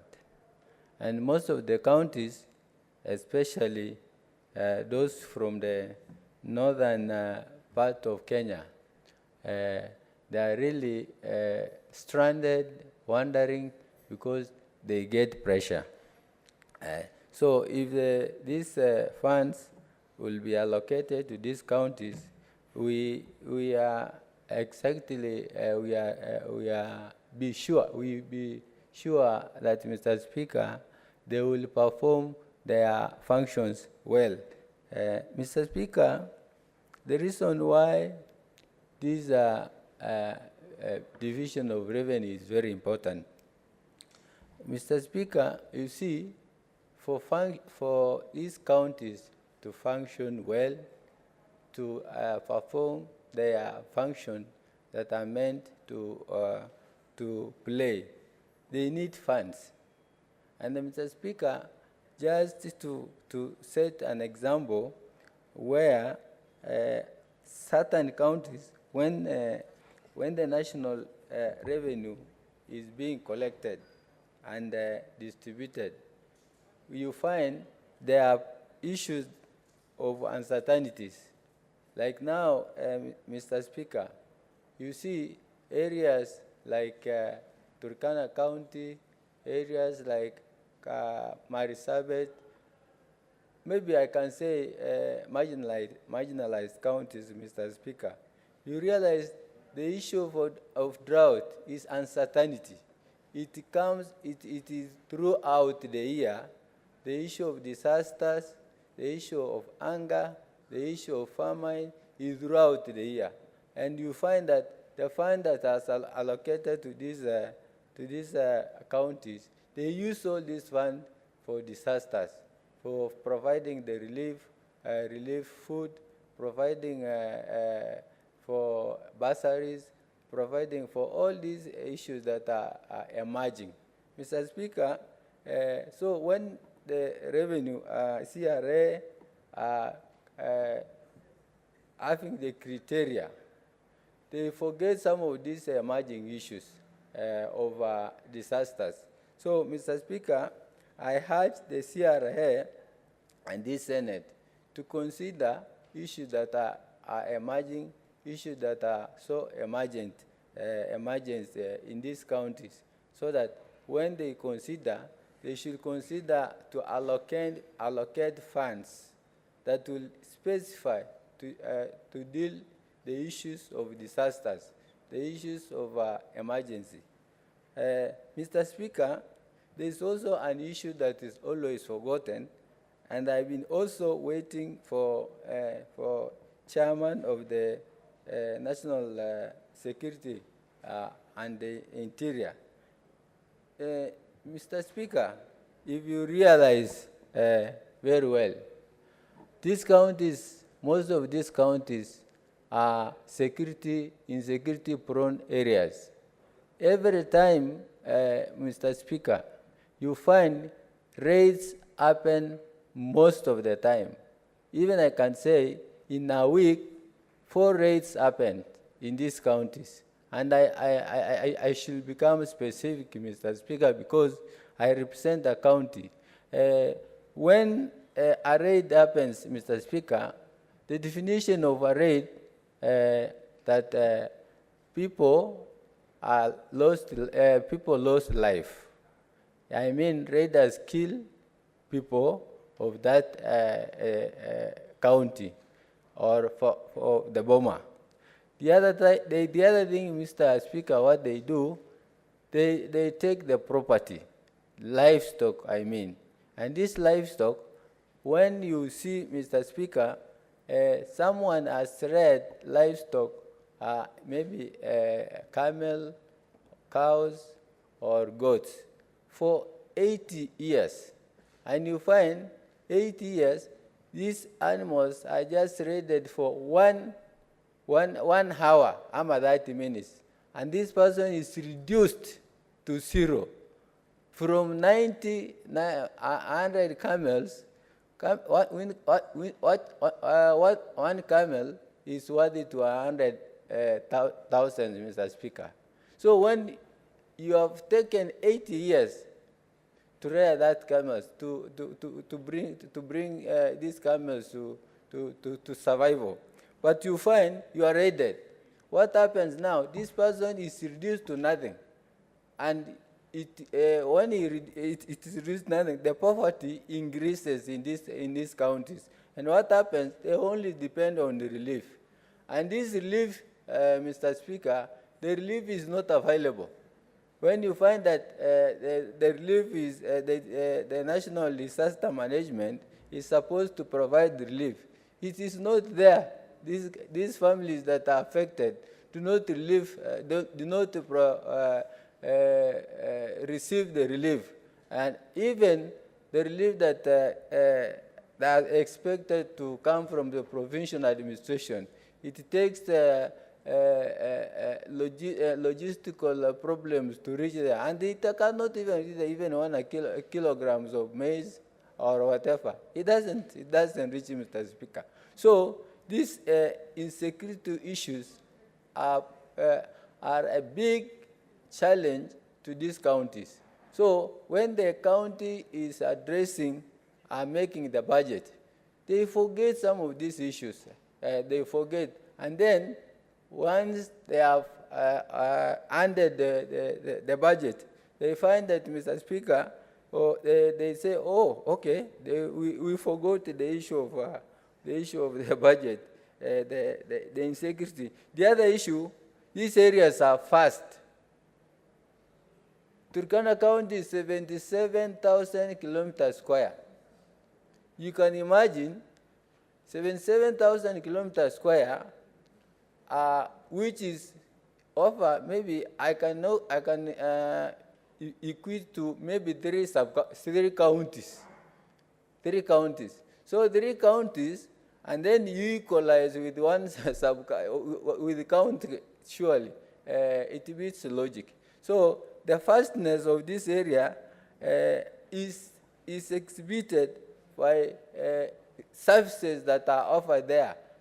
Now, 77,000 kilometers square, which has a population of over 1 million persons, and they only use one hospital, which is level 3, an early center. And someone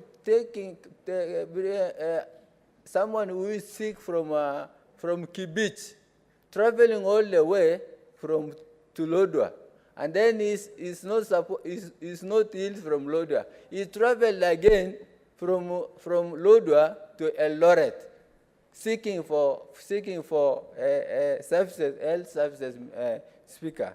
The other thing, Mr. Speaker, there is what we call, as the national government have the stresses of paying public debt. Counties also have stress of paying pending bills. If you hear in every governance, they have pending bills, and these pending bills has a lot of money. For example, pending bills for Turkana counties are over, Mr. Speaker. Senator, your time is up. You had 10 minutes. Senator Wamatinga. Thank you very much, Mr. Speaker, sir. I also like to support.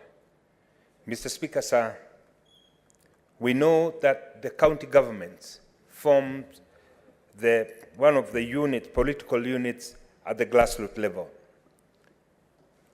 What devolution has been able to achieve in the last 10 years, Mr. Speaker, sir, in some counties, it has managed to bring life-changing changes and economic empowerment to the local communities.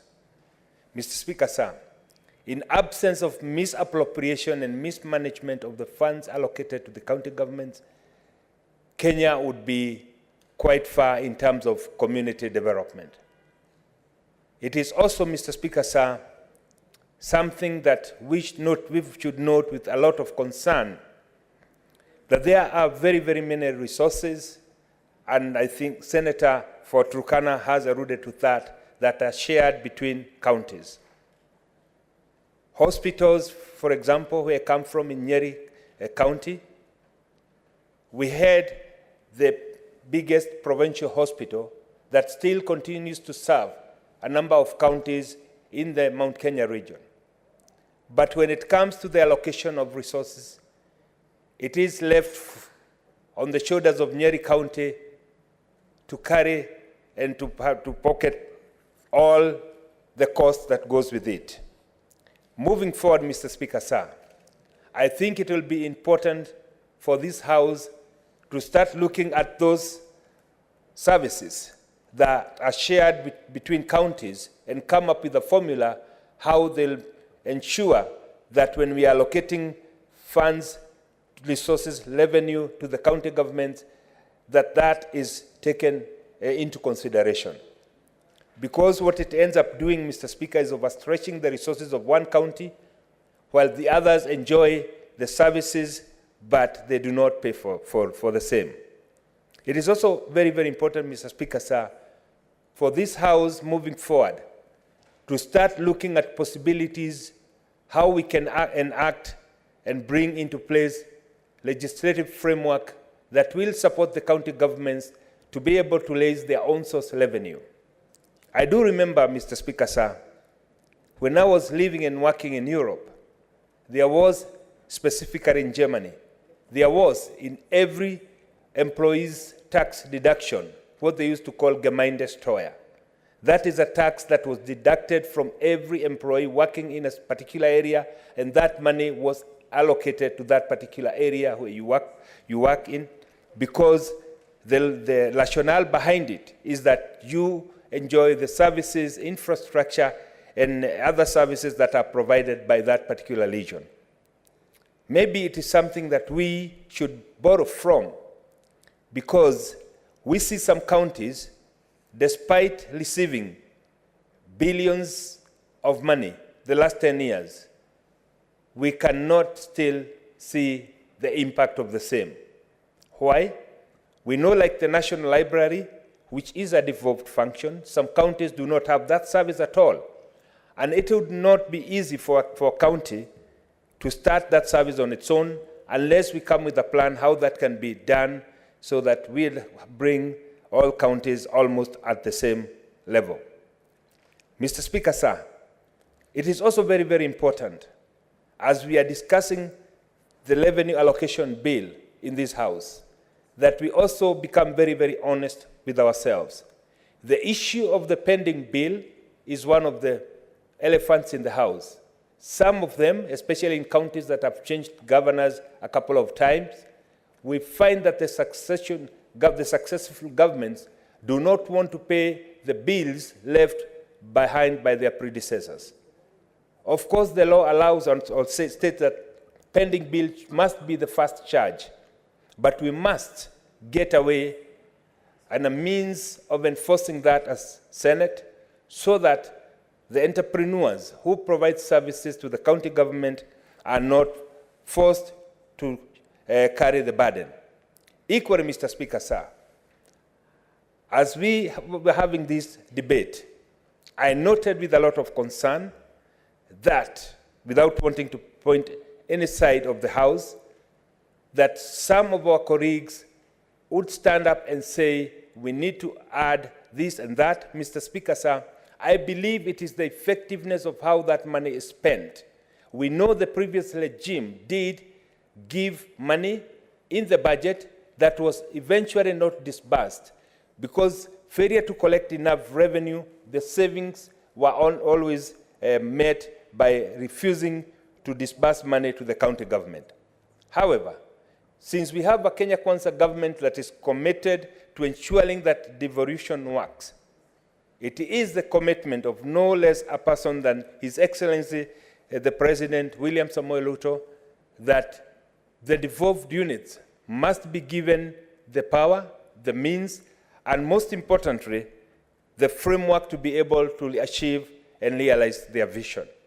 We know that achievement in any part of the county in this country is development for this country. And therefore, it is important for us as a Senate to ensure that we pass this bill as presented, and most importantly, to make sure that the money that has been set aside is actually disbursed. We must create a mechanism to ensure that the pending bills that have been outstanding are paid. This, Mr. Speaker, sir, will save many small entrepreneurs, and this being a government of a bottom-up approach, it is important that we get our people down there being paid so that they can be able to continue with their business. As I wind up, Mr. Speaker, sir, it is equally very, very important, as our colleagues on the other side talk about raising this revenue, to also notice that, that there is the principle of polluter pays in environmental pollution. Same case, Mr. Speaker, sir. We must also embrace this opportunity to put into place laws. Whoever calls for demonstrations should be treated as such, and knowing that we have the freedom in our constitution to demonstrate, but equally to protect Kenyans' property, we must also ensure that those people who damage and destroy people's property are made to pay through the money that their parties get allocated to at the end of the year, so that there is no one Kenyan who's made to lose because someone else is wanting to push for his space in politics and in the pretense of being able to call demonstrations. As I wind up, Mr. Speaker, sir, it would also be very, very important to notice that the government has started moving in the right direction. The cost of unga is coming down, and we're continuing, it's going to come down. It is important to know that we as the Energy Committee are totally engaged to ensure that the cost of energy is coming down so that we can create enablers for us to have an economy that works. Mr. Speaker, sir, I support. Senator Manzo.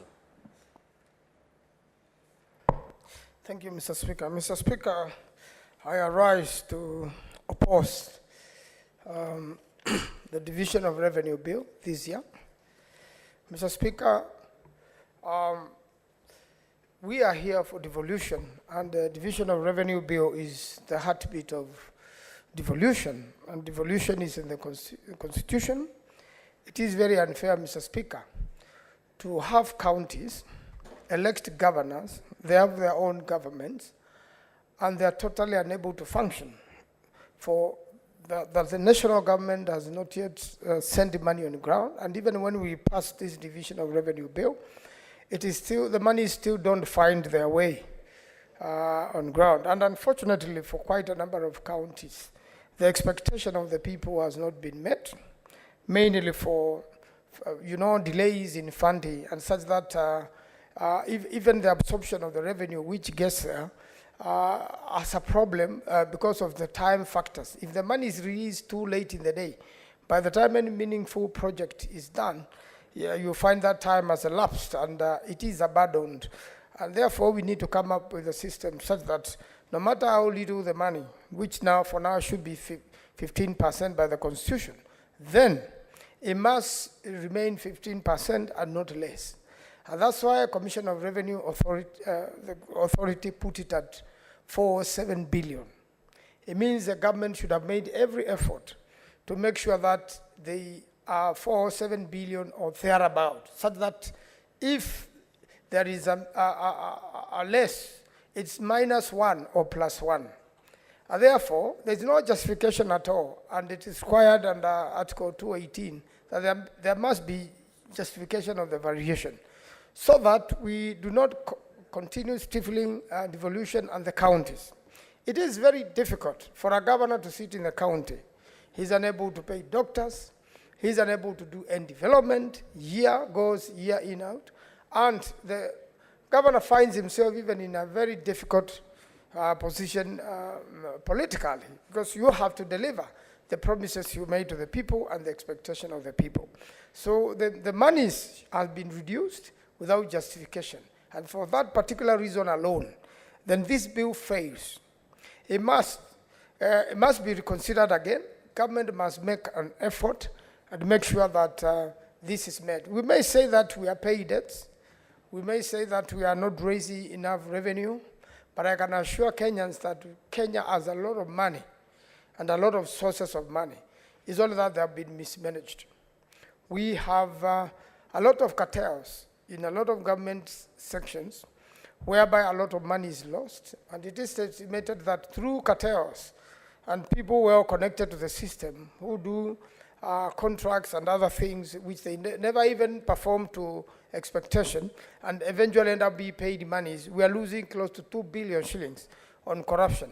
And therefore, if we checked on corruption, if we paid up our loans, or if we negotiated our loans, and if we have goodwill from donors and grants and partners, I am very sure we will be having more than enough monies we can get to the counties. And therefore, instead of giving the governors a very, very difficult task out there, it is only fair that this House reconsiders this bill, renegotiates with government, and raises the monies to, as the Senate had accepted area and as the CRA had proposed, after thorough investigation and thorough research and consultations, and ended up with 4.7 billion. It means then the governors will continue not to pay pendy bills. What happened to the private citizens who work for the national government and the county governments, having been delayed in their payments, having taken loans from banks, commercial banks, to complete, projects which they are doing on behalf of the government, for that matter, the local, the county governments? Then it is only fair that the county government is able to pay these private citizens who have contracts with the government. And if they are not paid, then it means taxes are also delayed, and the revenue collection of the country goes, is also slowed. So it is good, it's just important to have effective government, whether national government or county government. And for the county government to be effective, then it means they must have monies to pay plenty bills in good time. There has been a debate on source revenue in the counties. And in fact, if you drive to many towns in our counties, you park for free. Their systems have been has to be put in place such that you pay for parking. There are very many other services. We can raise revenue, but it must be automated. It must be digitalized. Probably we use modern technology.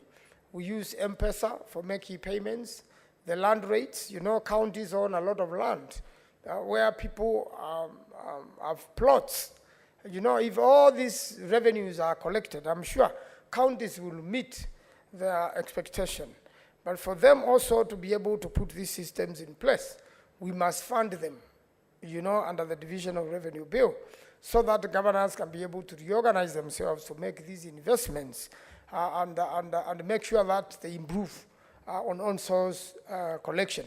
And even sensitize Kenyans, to the need to pay, the rates and all these charges and the taxes at the county level, so that we can be able to raise monies. If you are running businesses in the counties, there are quite a number of businesses. A lot of them are not collected from, and therefore it systematically affects the on-source, revenue and the collections. And therefore, government has to be serious. There have been many promises. Don't blame Mandamano. Mandamanos are perfectly within the law, and they can be peaceful, and they can send a message, and it has happened all over the world. And in fact, Mandamanos have even developed into revolutions where the government does not listen to the people. The latest Mandamano in France was 70% of participation of the citizens, and the government of France had to listen to what the citizens were saying. So therefore, there is no need to amend the Constitution or suspend the Constitution. It is all that people have to be responsible enough so that a message can be passed. So we cannot blame that for the government to raise revenue or for government to be serious. We are losing money through corruption. There's no proper strategy on how to deal with corruption in this country. We have not seen devolution of anti-corruption services to the counties. The structures have to be strengthened so that corruption is checked from the counties to the national government. And that will make sure that we have enough money to do our functions. If Kenyans were to be honest enough, honorable enough, to be able to conduct a business without shortcuts and corruption and people pushing for payments, whereby they have not done the projects to the expected standards. If there are roads, they have not been done to the big queues, and still somebody finds their way to be paid for services they have not rendered. This is where the country is losing monies. And I am very sure if the current government wants to stop corruption, it can stop it. It has the goodwill, it has the mechanism, but there seems to be laxity in that, or allowing, cartels to be able to penetrate the systems, and all our taxes ends up in a few people's pockets instead of developing the country, instead of developing the businesses, instead of offering support to tourism, so that we can be able to raise a lot of revenue. And tourism in Kenya raises a lot of rainfall. When we have a peaceful government where there is debate, there is bipartisan agreements, and best way forward to make sure that we have fair systems to everybody, so that if the issue of IBC is an issue, let's agree it's an issue. Where we make an error, let's agree it's an error, correct it, and our country moves on. And I believe if we go in that spirit, we'll build a strong nation, we'll be able to raise enough money to develop the counties. Honestly, Mr. Speaker, development can take place in the counties, and although counties have not performed to the expectation, Kenyans have seen a difference. Kenyans have seen that the counties have brought services which were not there before, roads which had never been done since independence have been done, and the services which had never been delivered to the people, especially health, has been done. And finally, Mr. Speaker, we need to fully devolve health. I'm afraid the time is up. Senator Ledama, kindly take your balance of 6 minutes. Thank you, Mr. Speaker. Just have a seat.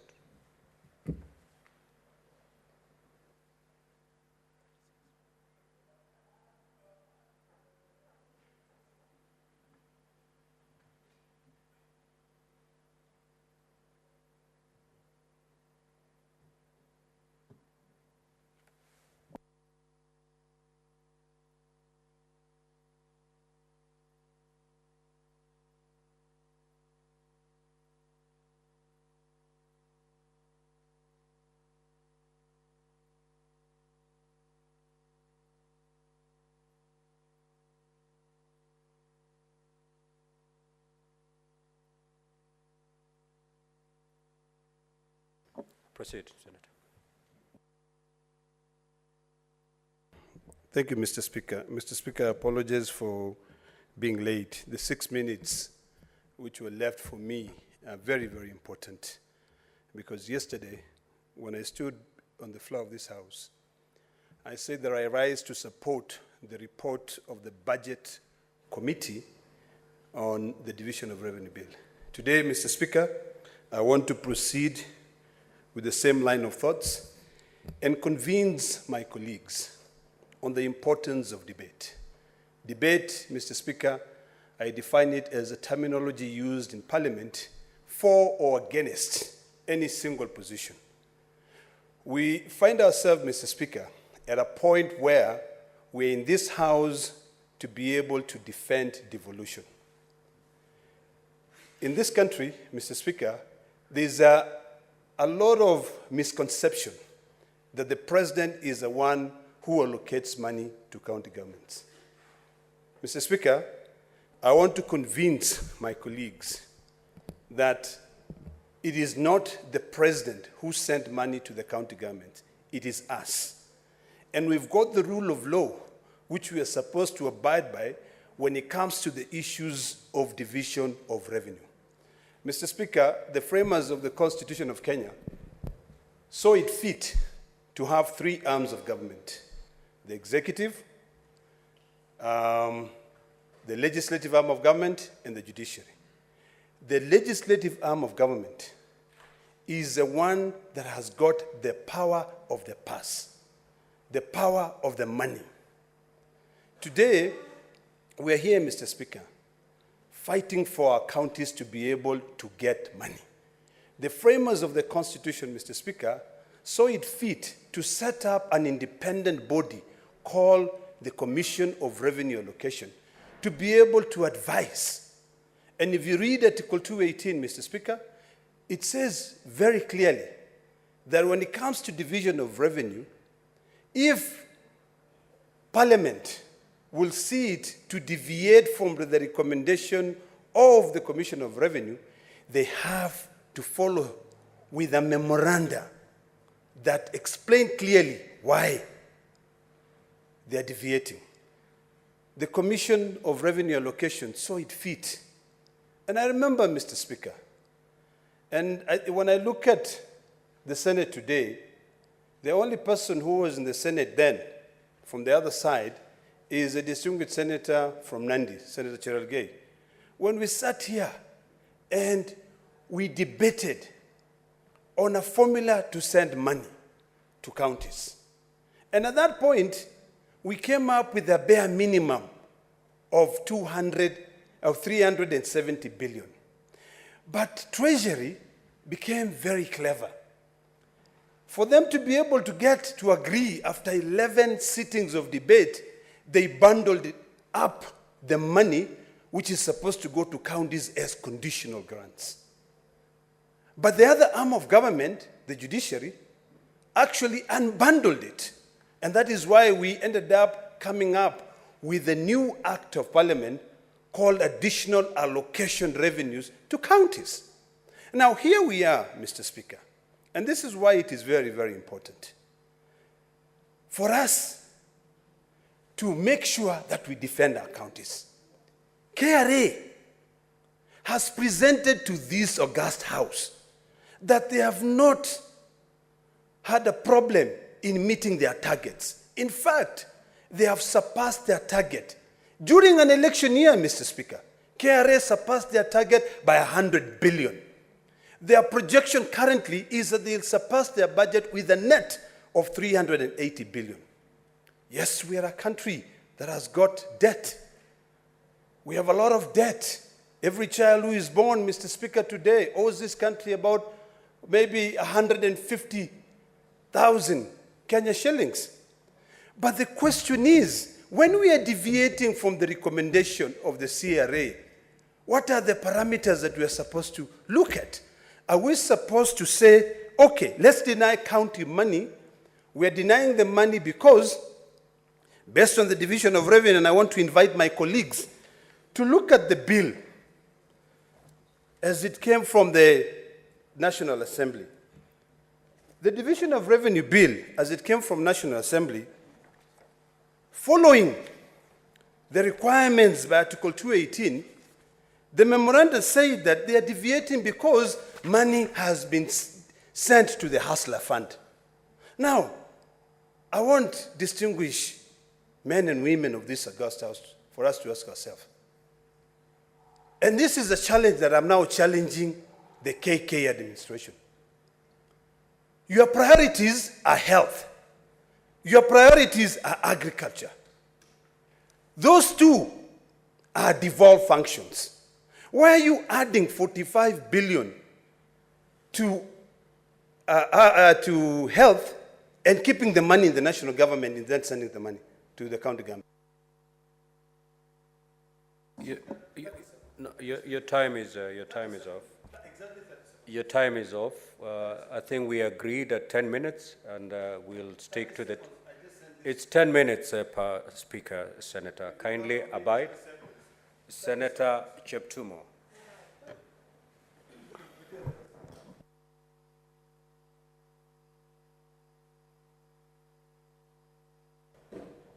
Thank you, Mr. Speaker. Mr. Speaker, I rise to support this motion. And as I do so, Mr. Speaker, the reading of Article 96, Sub-Article 1, it speaks to the role of Senate. and that is, Mr. Speaker, to protect the interests of the counties and the county governments. Mr. Speaker, one of the ways through which this House can protect the interests of the county governments, as envisaged in Article 96, is to ensure that the counties receives enough resources, Mr. Speaker, to be able to undertake their functions allocated to the county governments in the Constitution, Mr. Speaker. Mr. Speaker, the entire objective of devolution, I submit, Mr. Speaker, was meant to ensure that resources goes to our counties, as opposed to the previous arrangement before devolution, where money collected were being distributed in an unfair manner, using political considerations and so on. And so, Mr. Speaker, we need to begin this debate from that point. The devolution was meant to benefit the Kenyan people. And by so doing, Mr. Speaker, and we allocate money to the counties, then more development. Just like, Mr. Speaker, I served Baringo North as a member of parliament. And Mr. Speaker, even yourself also, you served as a member of parliament. And if you see what CDF was able to do, Mr. Speaker, in terms of schools, construction of schools, in terms of hospitals, that was before devolution, in terms of other facilities, Mr. Speaker, in terms of roads, electricity, and so on. And we were able to see the impact of what CDF was able to do. That was, Mr. Speaker, the essence of devolution. So that when we allocate more money to the counties, then we'll be able to see more development in our regions. Mr. Speaker, unfortunately, because of our limitation of resources, as said by a number of my colleagues here, counties have not been able to receive enough resources. Mr. Speaker, my county, Baringo, received 6.4 billion in the current financial year, Mr. Speaker. If you look at that amount, a substantial part of that money, Mr. Speaker, goes to recurrent expenditure in terms of salaries and others. And you are left with a very small amount for development. And that is why, Mr. Speaker, we allocate, like in this particular bill, we are proposing 385 billion to go to the counties. But if you go to the counties, Mr. Speaker, there is little development seen in those counties. In fact, you see more what CDF has done as opposed to what money from these county governments has done. And Mr. Speaker, I think there are two issues I want to raise in this particular debate. One is that the huge sums of that allocation goes to recurrent expenditure. Mr. Speaker, you served Kilivi as a governor for 2 terms. And I know what I'm saying is true, that even when you wanted to do much in Kilivi, you didn't have enough money because much of the money given to you was going to recurrent expenditure. Mr. Speaker, the other issue is even the little money remaining now for development, there is no value for money. Again, because the roads are not done very well, the hospitals are not built to standards, even the ECD classes and so on. So, Mr. Speaker, I think, apart from suffering from the shortfall of the revenue allocated to our counties, there is need for this House. And that is, Mr. Speaker, why Article 96, Sub-Article 4, talks about the oversight of this House on the manner in which the money allocated to the counties is utilized. That, Mr. Speaker, brings me to the issue of the oversight fund. Unless, Mr. Speaker, we empower this House so that we are able then to follow the expenditure of that money, we still have the same problem, because then we'll face two problems. One, the revenue is not enough, and even the little for development remaining, Mr. Speaker, after recurring expenditure is also misused in terms of the manner in which projects are done. So, Mr. Speaker, I want to say that one of the ways of ensuring that we have value for money is to empower the Senate to undertake its responsibility of oversight as envisaged in Article 96, Sub-Article 4 of our Constitution. Mr. Speaker, I want to agree with members who have proposed that perhaps we need to agree with a proposal by CRA of 407 billion allocation to the counties. But, Mr. Speaker, I think it is also important for us to be practical in this country. Today, Mr. Speaker, the country is paying huge sums of money towards loans, to repay the loans. Mr. Speaker, I think as we move forward, as we restructure our loans, as we continue to improve our economy, these figures, Mr. Speaker, in future should indeed move from 385 billion to maybe 450, 407, and so on, as proposed by CRA. So, Mr. Speaker, I want to support the figure of 385 now because of our economic situation as a country. But there is need to pursue a further increment even as we advance as a country, Mr. Speaker. Mr. Speaker, the other thing I wanted to raise in this debate is how do we enable the county governments to enhance their own revenue? Mr. Speaker, you are aware that we have these economic blocks in our counties, in central Kenya, in Rift Valley, even in Nyanza, even in Coast, Mr. Speaker, you have the economic blocks. The intention, in my view, of these economic blocks, county economic blocks, Mr. Speaker, was to strengthen and create opportunities for the neighboring counties and create jobs for our people and enhance business. And this will help the counties now to enhance their revenue collection in their respective areas. Mr. Speaker, I think we need as a House to see how best we can strengthen these economic blocks. Is it grounded in law? If not, I think we need to do so, Mr. Speaker. The second point, Mr. Speaker, is disbursements of money. It is one thing, Mr. Speaker, to allocate the money, 385 billion to the counties, and now to disburse it again. I think, Mr. Speaker, as a House, we need to put in place rules, regulations, legislations, law, that will make it automatic. Once you allocate, Mr. Speaker, money to the county, then because, Mr. Speaker, the challenge we have is that you allocate the money, and then you await collections now for the resources.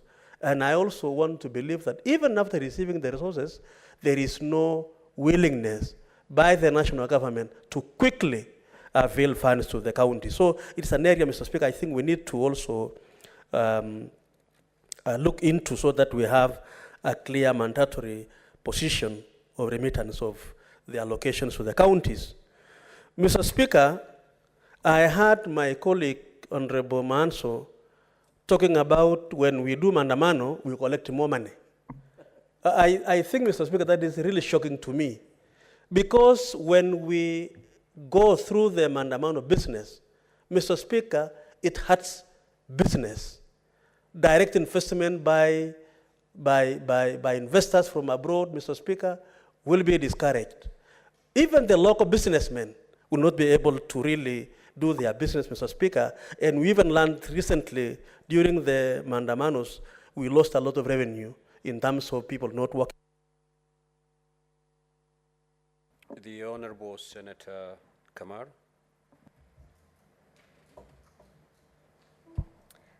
Thank you, Mr. Speaker, for giving me an opportunity to join my colleagues in supporting the Division of Revenue Bill although I would like to support with amendments.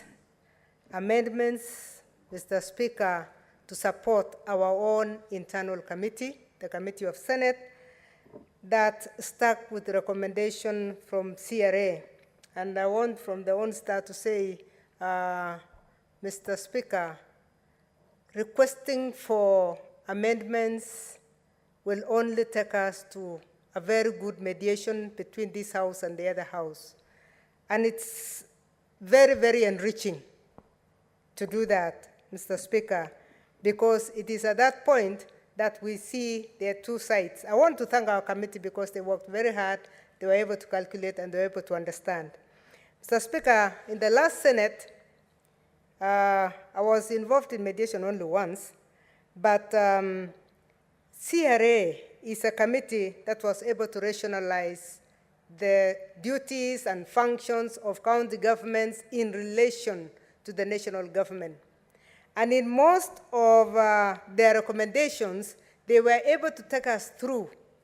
And I wonder, it looks like we didn't go through that process this year, but they were able to take us through the functions, especially the agriculture functions. And you know, Mr. Speaker, currently we are having problems because of high costs of production, fertilizer. And I want to thank the government for really coming in with interventions that have given us subsidized fertilizer.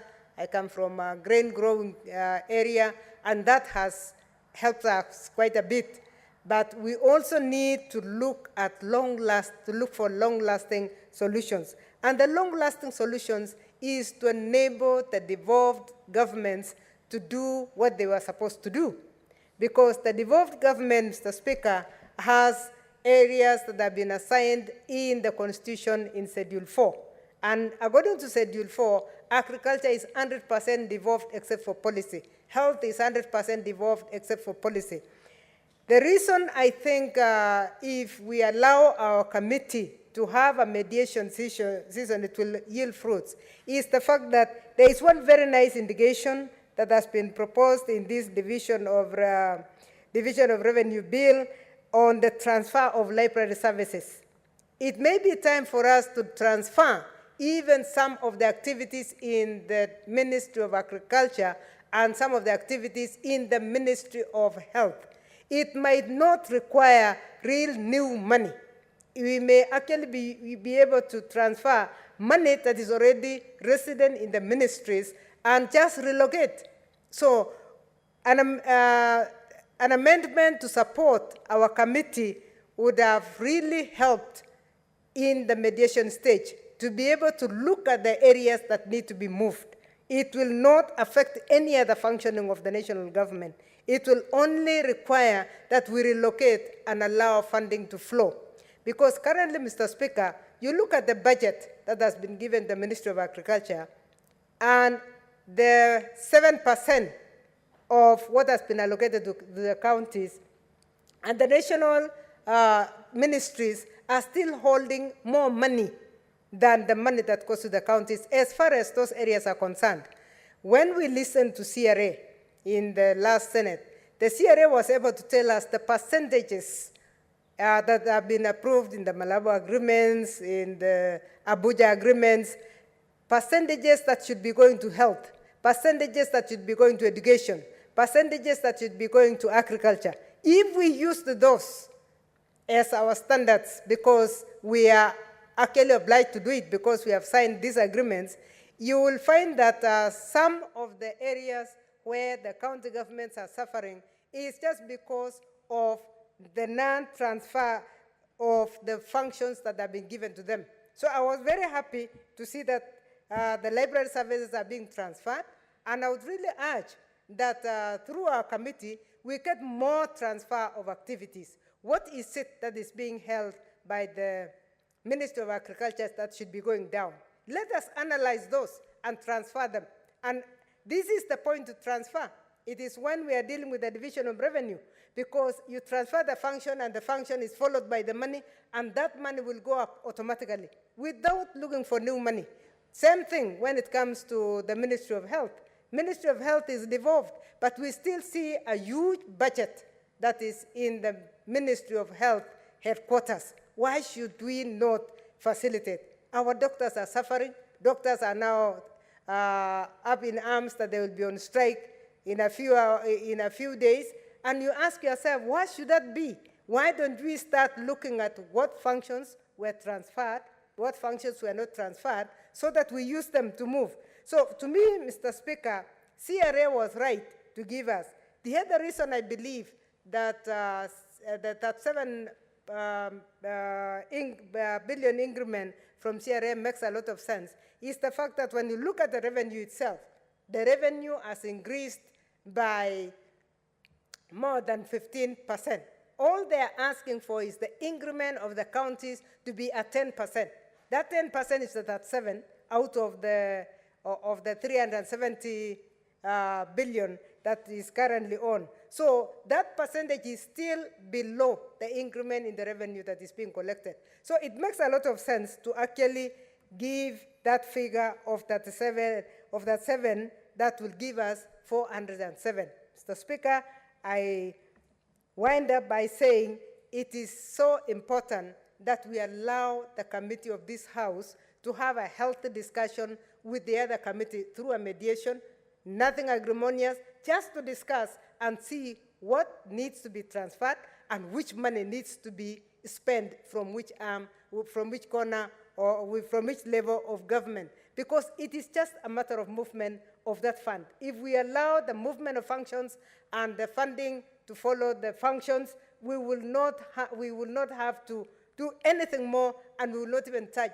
the allocation that we are talking about in the analysis on the fund that should be catering for our debts, which we must pay, and I support the national government that it must be paid, and any other functions that the government would like to undertake, it will still be the same. But let's allow the flow of the transfer of functions. That way, as you know, because you are a governor, it will allow the functioning of the devolved government the way it is supposed to be according to the Constitution. Thank you, Mr. Speaker.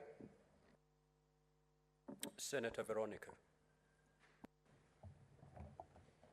Mr. Speaker, thank you for this opportunity to contribute to this very important debate on the division of revenue bill, which is before this House, Mr. Speaker. First of all, Mr. Speaker, I would wish to note that if Senate existed for any other purpose, Mr. Speaker, then this is one of such core purposes, Mr. Speaker, is to ensure that a bill of this nature, Mr. Speaker, is dealt with in an expeditious manner in order to ensure that, Mr. Speaker, the counties are very well resourced for the functions that they have been assigned under the Constitution, Mr. Speaker. And from the very onset, Mr. Speaker, let me say this.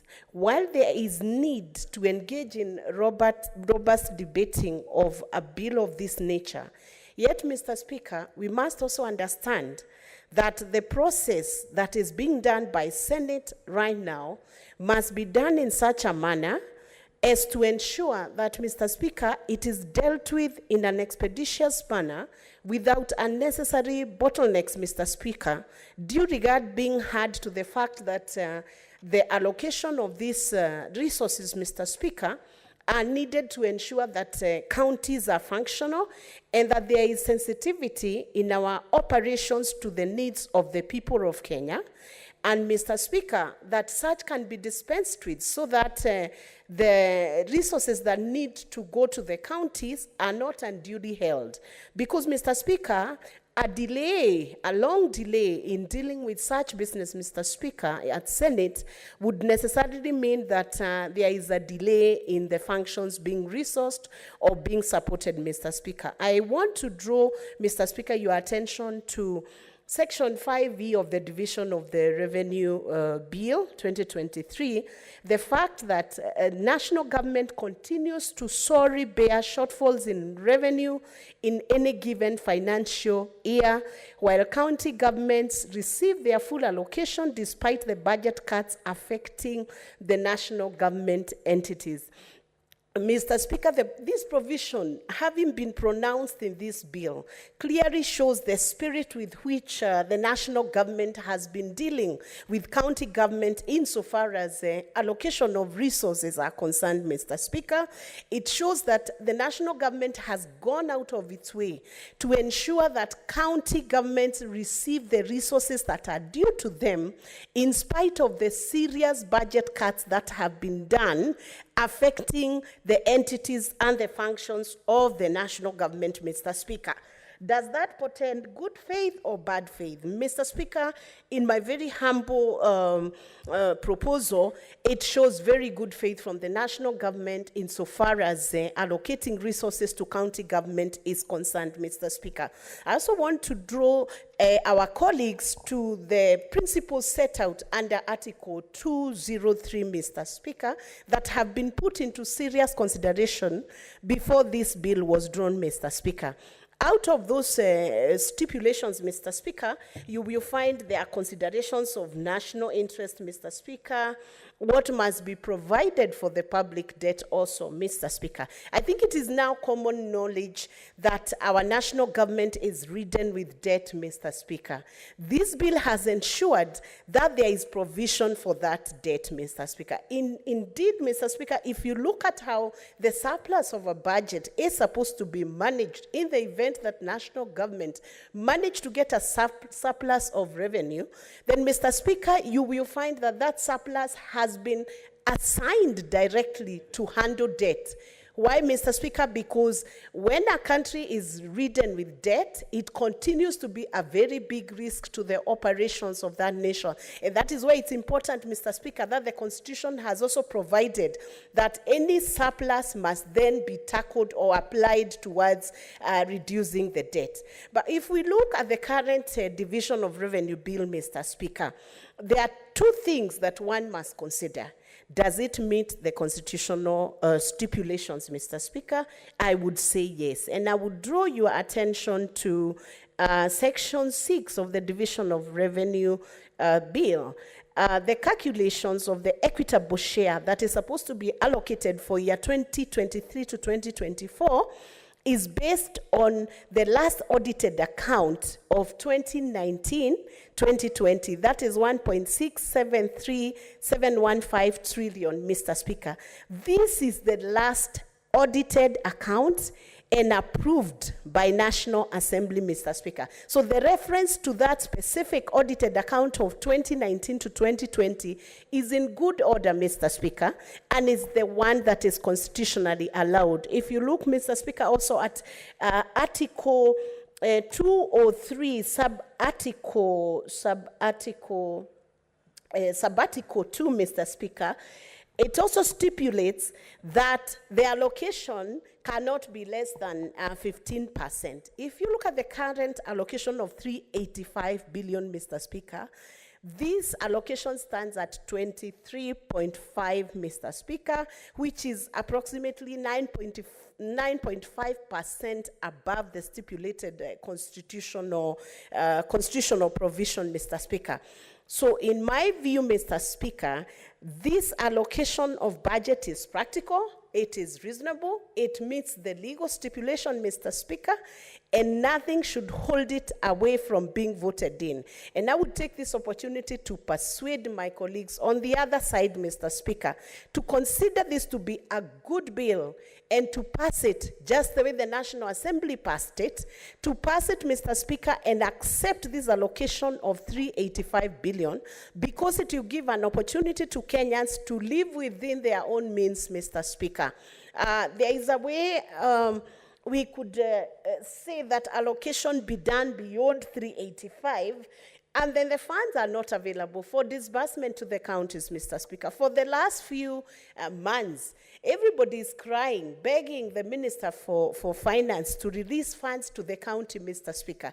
Does it make sense then to draw a bill which states big figures, Mr. Speaker, without considering the fact of the fiscal capacity? If you look at Article 202, sabbatical E. It talks about the fiscal capacity of the county government. And in the same breath, Mr. Speaker, we must consider the fiscal capacity of the national government to disperse the resources. For this reason, Mr. Speaker, this allocation is equitable. It meets the legal stipulation, it meets the accounting stipulation, and Mr. Speaker, I would support this bill and ask my colleagues to avoid a situation or a trap of sending it to mediation, because it would elongate the process and continue to deny the resources to counties that are required to move to the counties. I thank you, Mr. Speaker, and I support the Division of Revenue Bill 2023.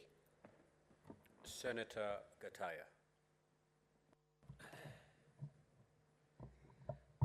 Thank you, Honorable Speaker, for giving this opportunity to contribute to this very important bill on revenue allocation. Considering the fact that, Honorable Speaker, these are some of the very fundamentals as to why we are here as a Senate, because that is our core responsibility to make sure that we have devolved resources to our mother counties across the country. Honorable Speaker, the inception of devolution created a very viable environment for our locals downstream. So it is therefore important, Honorable Speaker, that as we debate, we have to urgently consider the fact that devolution created way of life, because we decentralize services to our counties. That's creating quite a number of significant developments across the board. Honorable Speaker, if I were to make some arguments, I would say that devolution was incepted without some levels of preparedness. Because, Honorable Speaker, I've happened to serve in the counties for close to 10 years, and there's some responsibility, there's some departments that were devolved when the whole system was not prepared. For example, Honorable Speaker, if you look at the Ministry of Health, quite a number of counties are struggling with the Ministry of Health and Agriculture. And of course, those two ministries form the backbone of quite a number of activities in counties. If you look at health, the Honorable Speaker, I don't know for what reason the national government decided to have some little resources devoted to counties. That is stifling and crippling Ministry of Health, especially in counties, Ministry of Health and Agriculture. So in this respect, Honorable Speaker, that I don't know whether we are supposed now to move and create a policy through which we are supposed either to advise the national government to track that decision that the Minister of Health and Agriculture should maybe remain in the national government or maybe fund those two key functions in the counties. Another point, Honorable Speaker, is that I think the formula that the Commission for Revenue Allocation has been using for close to 10 years now is almost getting outdated. We are supposed now to review some of those formulas that those commissions are using to allocate revenues. For example, Honorable Speaker, if you go to my county, Tharaka-Nithi County, the money that is being allocated to the Tharaka-Nithi County is not even enough, even to cater for quite a number of activities. And I'm very sure there are so many other counties that are really struggling to make their ends meet. So I think it is through this House we are supposed to create a system to make sure that we have made some reviews, some considerations on how we are supposed to create some more energetic formulas through which we are supposed to have the Commission for Revenue Allocation allocate monies to counties. So, Honorable Speaker, it is important also to note that as much as we discuss, we also have to, I want to support, I think it's Honorable Cheptumo who said that we have a problem in revenue collection in counties. There are quite a number of leakages, so that you find that one of the reasons why we have even the pending bills is when the counties budget and then they fail the target of correcting the target and the revenue. That's why you end up, you are budgeting something, so along the way you just fall short of the budget. That way you fail to meet your target and you fail maybe to pay your contractors and so forth. So in this respect, Honorable Speaker, I don't know, we are supposed now as a Senate to make sure that we have created a system through which we are supposed to strengthen the revenue allocation expenses to counties so that maybe we can strengthen their revenue base. So in this respect, Honorable Speaker, this is a critical bill.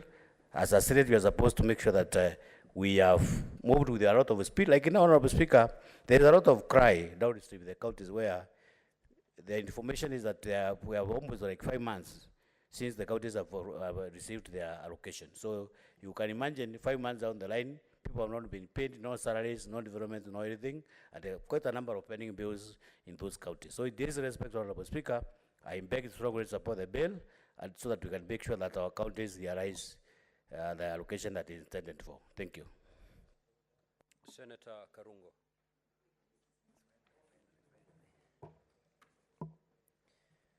Thank you very much, Mr. Speaker.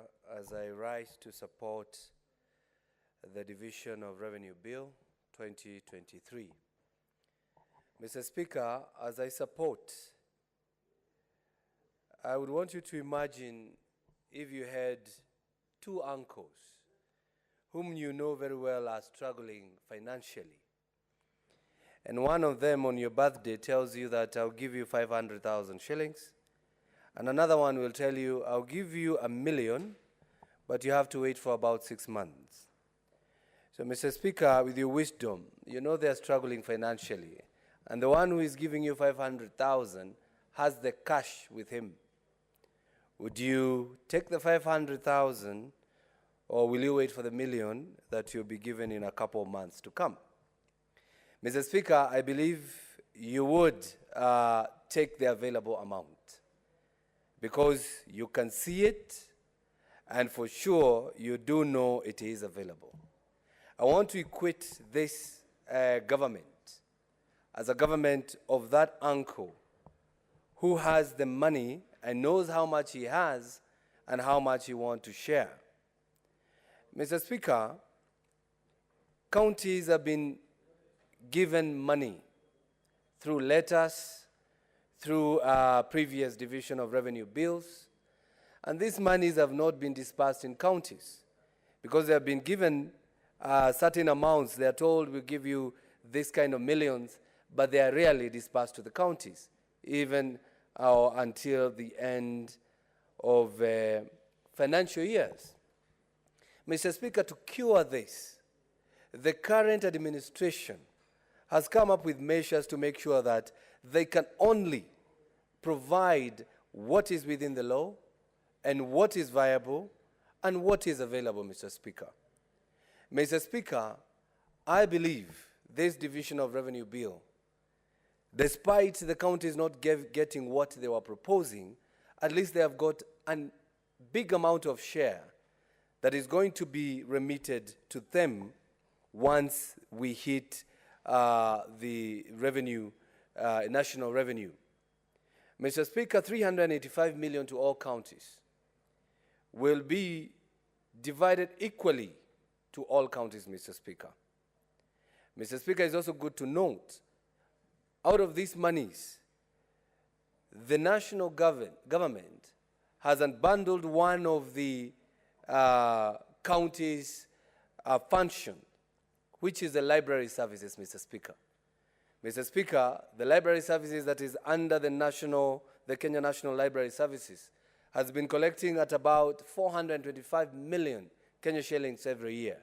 Now that money has been given to the counties, Mr. Speaker, because it is a function of the county. Mr. Speaker, the counties have been cushioned in the sharing of this revenue, and that can be seen in the memorandum under Section 5 that says that if the national government is unable to raise the revenue, then the force, to read it, if the actual revenue raised nationally in the financial year falls short of the expected revenue set out in the schedule, the shortfall shall be borne by the national government, Mr. Speaker. That tells you that this government is a genuine government. Mr. Speaker, it also says, if the actual revenue raised nationally in the financial year exceed the projected revenue set out in the schedule, the excess revenue shall accrue to the national government and may be used to reduce borrowing or pay debts. Mr. Speaker, we are where we are because of debts that were accrued by the previous regime, Mr. Speaker. This national government has looked at it, and in the course of trying to give a remedy, Mr. Speaker, it says that we are going to clear the debts so that we lower the charges, Mr. Speaker, that our people pay. Mr. Speaker, the question we need to ask ourselves, do we need to raise the taxes so that we can give more money to the counties, or lower the taxes and give what is supposed to be given to the counties, Mr. Speaker? Mr. Speaker, I've had one of the honorable members here from the opposition saying that he does not understand why the money was given to the Hustler Fund. It is the same people who are in the streets, Mr. Speaker, saying that we need to lower the prices of unga, Mr. Speaker. But this government of ours, the government of Kenyans, had seen that for you to be able to buy unga, you need a resource, you need an income. For you to get an income, you need capital. For you to get capital, somebody must accord you that capital. And that's why the government is doing that, giving the hustlers some hustler funds so that they can do business, they get some little money, and that money will be used to buy the unga that the government is working on lowering, Mr. Speaker. Mr. Speaker, I urge the county governments, and especially the honorable members of the county assembly, they should come up with their law, almost like this one, Mr. Speaker, and they call it equitable distribution of resources to the wards, Mr. Speaker. Nothing stops them. The amount of money that they get from the national government, they can take that money and allocate, distribute equally to every ward, Mr. Speaker. For example, they can say 40% of the development money will be shared equally to each and every ward, Mr. Speaker. This way, we will avoid governors who maybe do not like some certain MCAs, some certain wards, that they don't disburse money to those wards. This will, of course, save such wards that do not receive recognition from the governors, Mr. Speaker. So I urge the county assemblies to come up with a law like this one, or close to this one, so that each member or each citizen of each ward to get the resources as they come from the national government. And as I wind up, Mr. Speaker, I call upon the Senate. We are very good at disbursing, distributing, and passing this law, and the money is disbursed to the counties. But sometimes we are unable to check on how that money is used by the governors, Mr. Speaker. So I urge the honorable members, as we take this money to the counties, let's follow them. Let's follow these shillings by shillings and see what the governors are doing with the money that the national government has disbursed or has allocated to the counties. With those few words, Mr. Speaker, I support. Senator Abbas.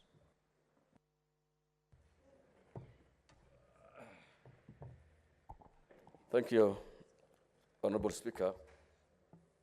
Honorable Speaker, I want to contribute on the revision of the revenue bill. Mr. Speaker, as you're aware, the responsibility of this Senate is to safeguard interests and to see that devolution succeeds. As you're aware, the last budget, 2022-23, the counties was given 370 billion, of which, up to date, 125 billion was not disbursed. And most of the counties are now facing big problems of, giving services to the Wananchi. You're seeing our doctors every day are on the streets, which is very unfortunate. People of that cadre should not be they should not be at the streets demonstrating around because of their salaries. Mr. Speaker,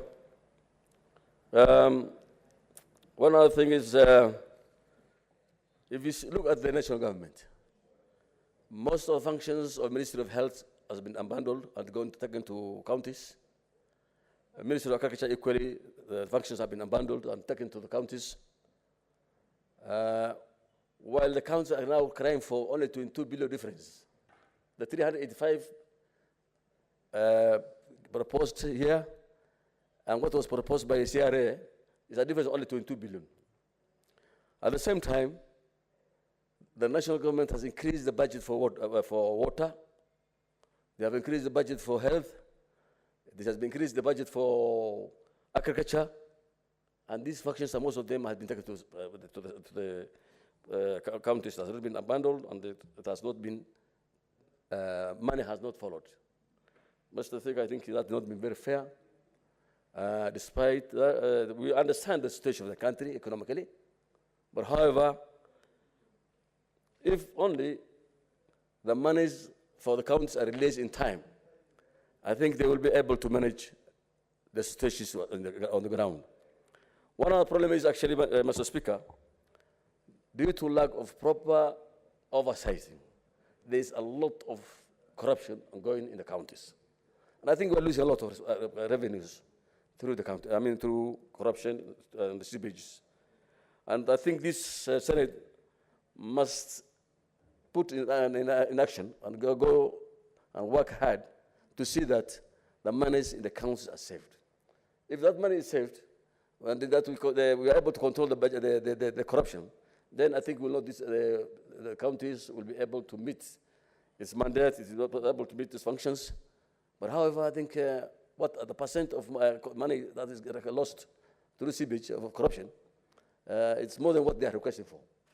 So I think it's a high time this House should take responsibility to empower the assemblies so that they also do a proper oversighting so that we can be able to control money loss through corruption and minimize at least corruption in the counties.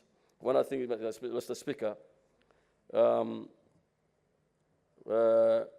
we need to increase our efforts as a House to see that actually my committee of the devolution now is following up that all the functions that have been devolved must be taken to the counties, especially for Ministry of Health and the Ministry of Agriculture, so that at least, but then the same function that has been devolved, the money should be at least sent also to the counties, like they have done for the laborers. So agriculture Equalization should at least send the money to the counties and all the functions now that have been devolved. Agriculture Equalization should do the same. I think this is the high time that we'll be able to settle this business of push and pull between the national government and the county government. With those few remarks, Mr. Speaker, I beg to support the bill. Thank you. Honorable Senators, there being no senators wishing to contribute, I will now call upon the mover to reply.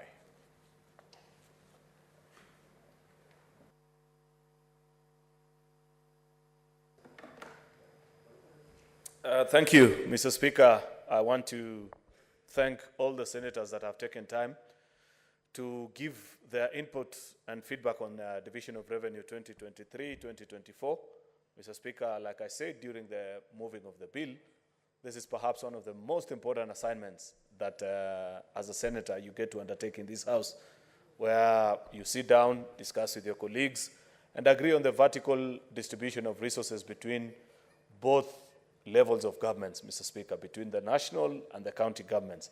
And I have listened to ideas from colleagues on how they intend to go about this exercise. Of course, we have listened, Mr. Speaker, to many of our colleagues lament about the need either to ensure that there is more prudent utilization of these resources.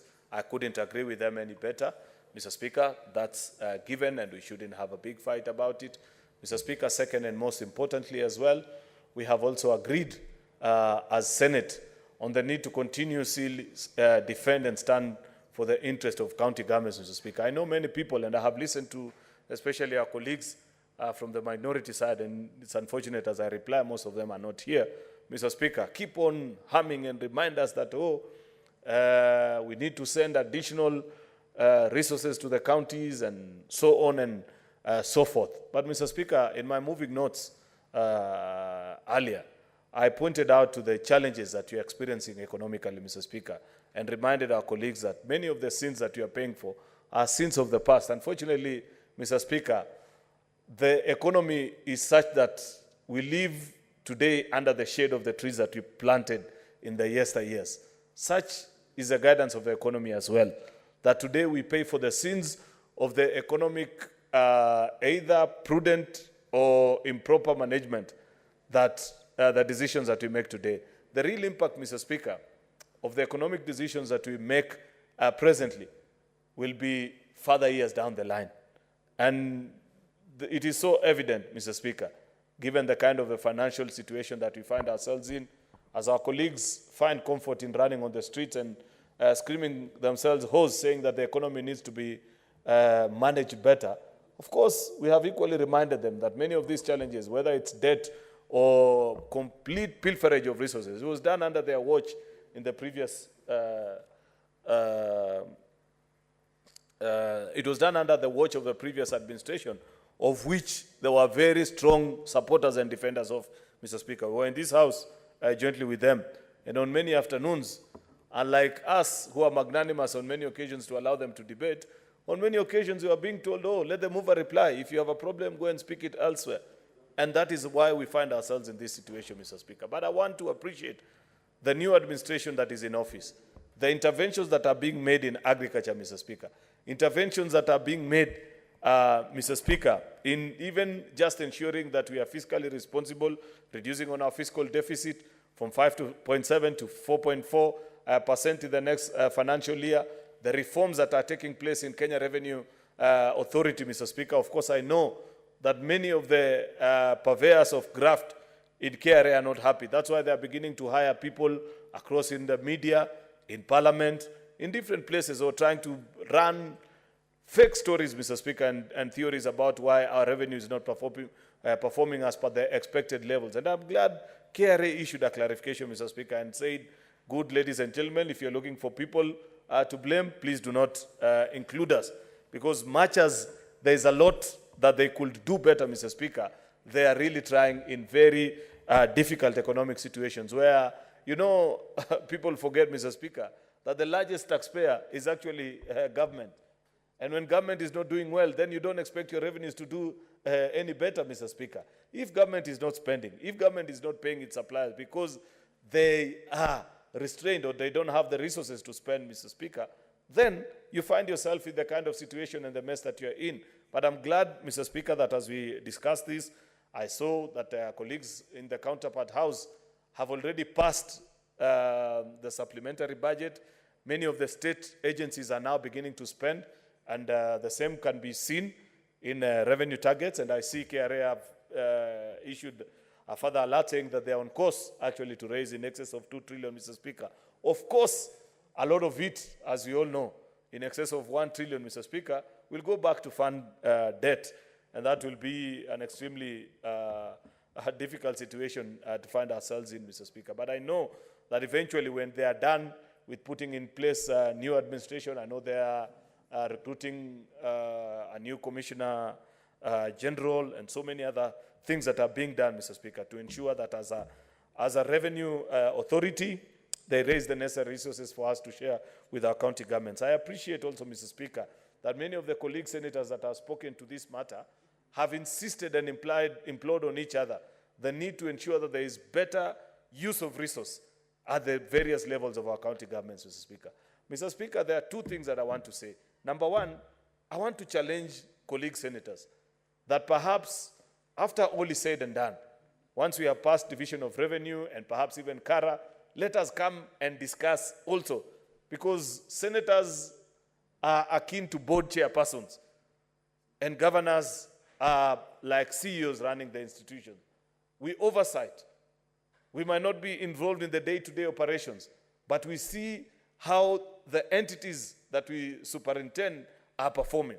How can we possibly sit as a Senate of the Republic of Kenya, Mr. Speaker, and be comfortable that of the monies that we devolve to our county governments, in excess of 70, and in some counties even 80%, are being consumed under recurrent expenditure, Mr. Speaker, leaving very little amounts to, Mr. Speaker, to do actual development, Mr. Speaker. Yet, we have passed PFM regulations, and we know what the statutory requirement is. But I can tell you for a fact, not a single county government, check in your counties, colleagues, senators, not one county government in this country is compliant with the provisions of PFM with regards to the division between recurrent and development. We need to sit down and pass a resolution as a house. We must demand of each governor to stop giving us excuses and file a recovery plan with this house so that you tell us, my recurrent is at 80%, but in the next 2 or 3 financial years, my finance and planning department has assured me that if we stop recruiting, if we put a freeze on increment, say, of salaries, if we reduced on certain expenditures that are not necessary at this particular time, we will be on course, Mr. Speaker. That's why, if you check through the current formula that we passed for division of resources, Mr. Speaker, there is 1% of these funds that is enjoyed, or if you look into the build-up of a formula, Mr. Speaker, let me put it better, because I want to take that again for members to understand. As a compilation of all the factors that inform what goes to a specific county, when you think about population, poverty index, health index, Mr. Speaker, there is 1% that goes to the specific counties that are properly managing their resources, Mr. Speaker. That 1%, because I think next financial year, Mr. Speaker, we begin again the conversation of the 4th generation formula for dividing or sharing resources among its counties, Mr. Speaker. We need to inbuild this particular matter, Mr. Speaker, so that we ensure that we expect and we demand of our county governments, Mr. Speaker, that they manage their resources better, so that we know my county is currently doing 70%. It's a shame, Mr. Speaker, that unfortunately, if we ask ourselves, even the senators that are in the House currently, many perhaps, and these are reports that are available, I have said this times without number. If you ask a good number of senators, what is the split in your county between recurrent and development? Unfortunately, very few know the numbers often. Yet, that informs the very direction that your county is taking. Because if your governor is spending 20, 25, or even 15% on development, then no matter how much noise you make, no matter how much you demand prudent use of the same resources, Mr. Speaker, if it is a small quota and a small allocation, unfortunately, Mr. Speaker, your constituents will never realize the proper fruits of devolution as is enshrined in our Constitution and as our people expected of us, Mr. Speaker. Therefore, it's unfortunate, Mr. Speaker, that we find ourselves in this situation. I hope, and I will be moving together with colleagues in leadership, that perhaps we do a motion jointly, concrete with the resolutions, where we shall expect of the controller of budget and the auditor general that each of our counties file a recovery plan so that we know what eventually will be the final solution, Mr. Speaker. So, Mr. Speaker, with those very many remarks, I beg to move. Mr. Speaker, sir, pursuant to Standing Order number 66.3, I beg to move that putting of the question on this motion be deferred to a later time, Mr. Speaker, bearing in mind that the quorum issues and the need for our whips to mobilize, Mr. Speaker. Thank you.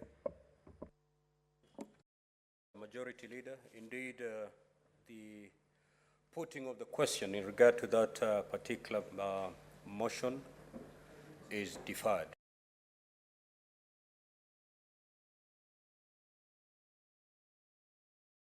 The Equalization Fund Appropriation Bill, Senate Bills number 3 of 2023, second reading.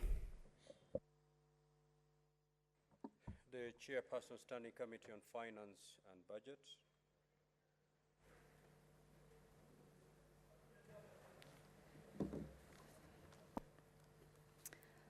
Thank you, Mr. Speaker. Mr. Speaker, I beg to move that the Equalization Fund Appropriation Bill be read a second time, Mr. Speaker. Mr. Speaker, this is a very important bill that is in regards to the marginalized counties, a bill that is as per Article 204 of the Constitution. The Equalization Fund, which was established in 204, its basic mandate is to facilitate the provision of the basic services, that is the water, that is health, electricity, and the roads. In this bill, Mr. Speaker, it is in regards to 34 counties. 34 counties which constitute of 1,424 marginalized areas that have been spread across these different counties.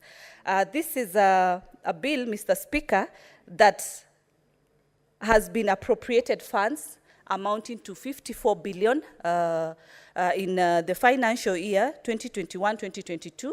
And Mr. Speaker, on this particular bill, 26 billion has already been approved by the National Assembly in the first supplementary budget. And out of this 26 billion, Mr. Speaker, 12 billion has already been remitted in this fund, Mr. Speaker. Out of this, there's a balance that is amounting to 13 billion out of the 54, out of the 26 billion that had already been remitted. And in this appropriation, the bill provides a total of the 13 billion, which comprises of 6 billion for financial year 2021-2022, and 7 billion for financial year 2022-2023, Mr. Speaker. This bill also has a schedule on the equalization allocation, as I said earlier, on the 34 counties out of the 47 counties that has been identified. Within those 34 counties, 1,400 are different regions within the 34 counties that have been identified.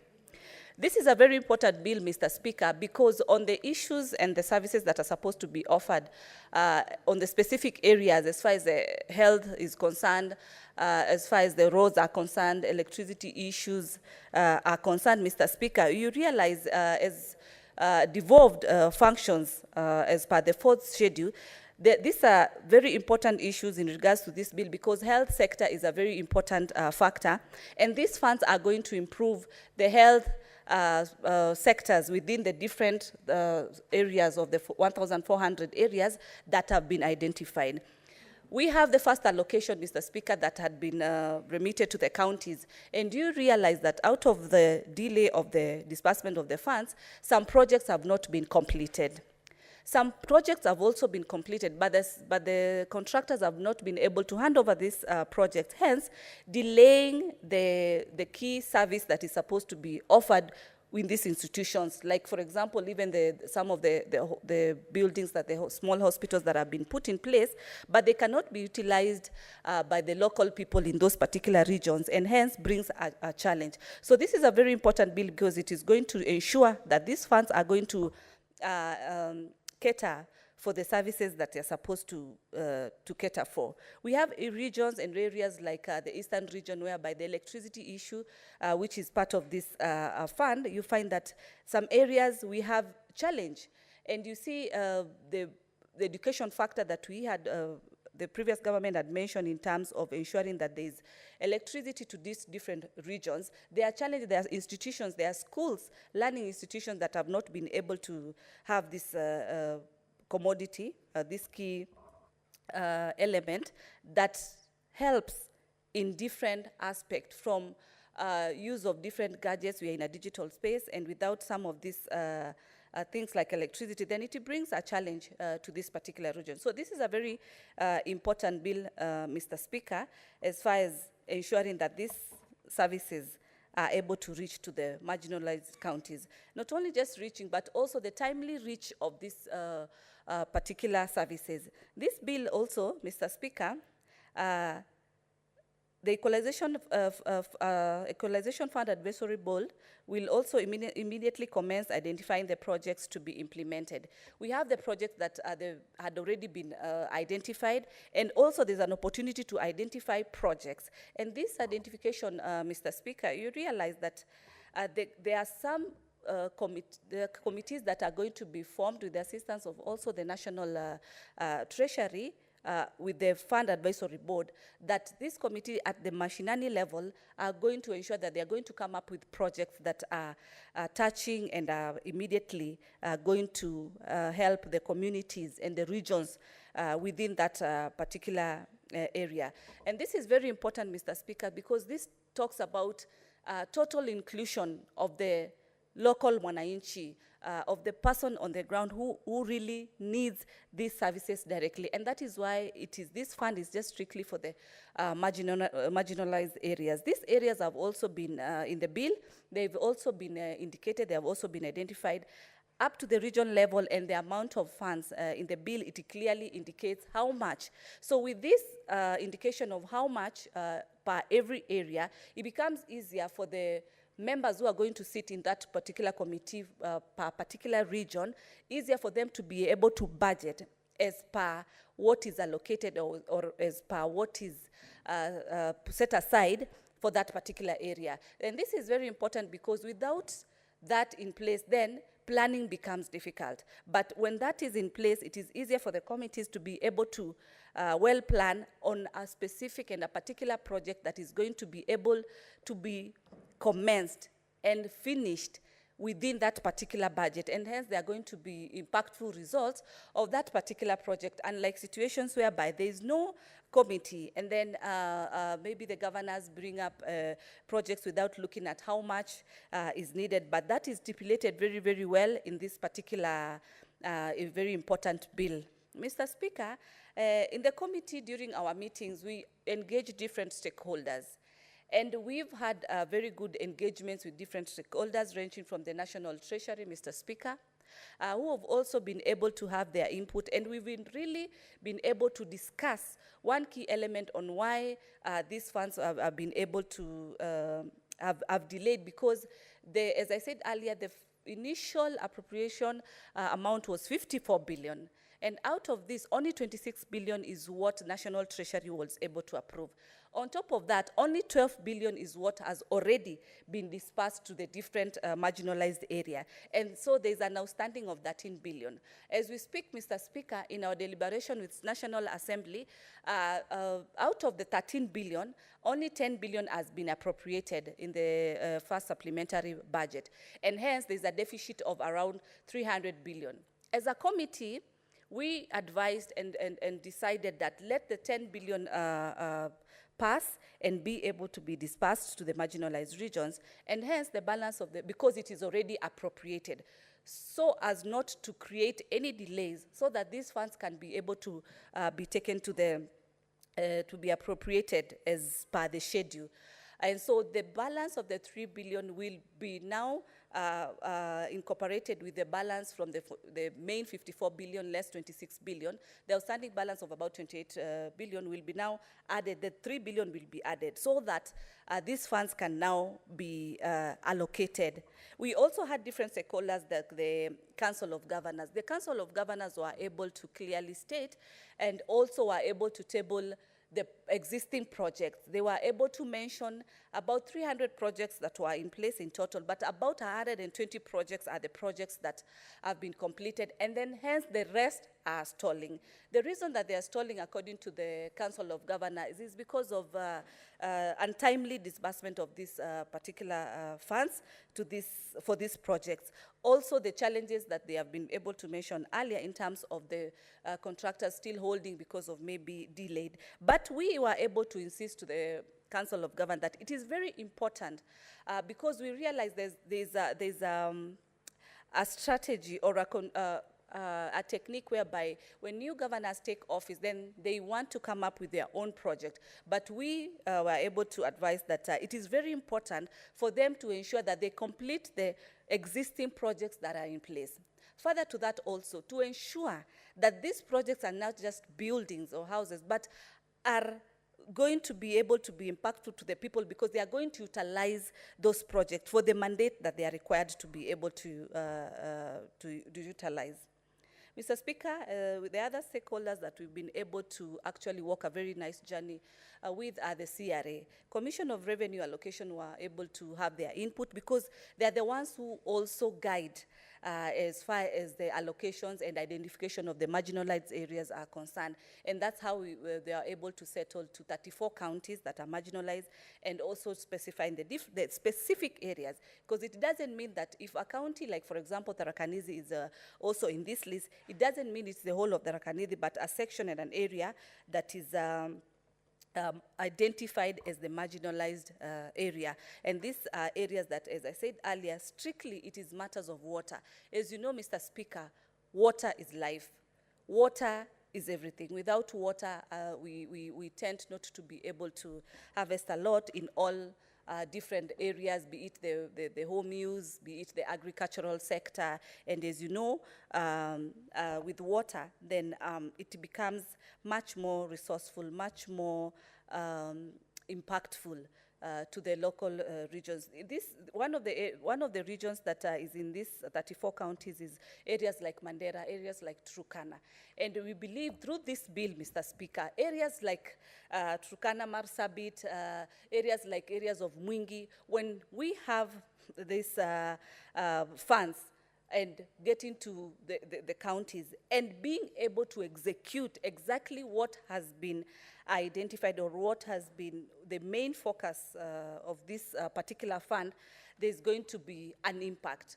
We are going, the counties are going actually from all angles are going, yes, to receive the national allocation. They're also going to receive this equalization fund and any other grants that they normally receive. And with proper implementation of the project, proper use of the funding that has been allocated, there is going to be quite a very big improvement. It is also wise to note, Mr. Speaker, that the University of National African Women Economic Empowerment Hub was able to also come on board to the committee.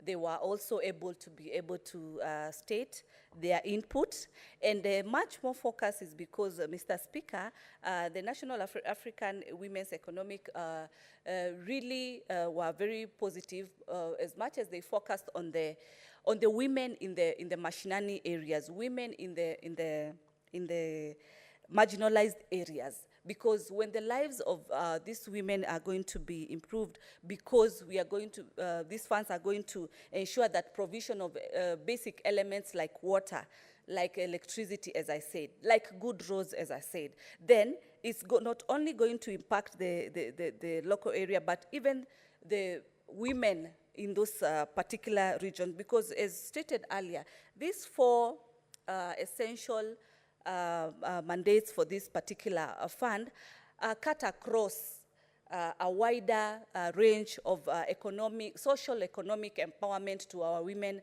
in the marginalized areas. And why am I insisting on women, Mr. Speaker? This is because in these regions mostly, the number of women, as far as gender is concerned, is more bigger than the number of the male factor, because these are very remote areas that mostly women have been the ones who have been left in these particular regions.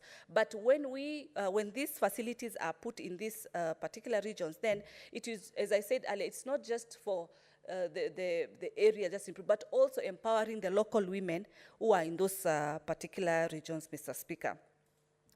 Mr. Speaker, in our deliberations in the committee, we were able to note some of the conditions that the counties were able to put in place so as to receive the disbursement. And some of them included that the funds should just be utilized for the projects in the marginalized areas.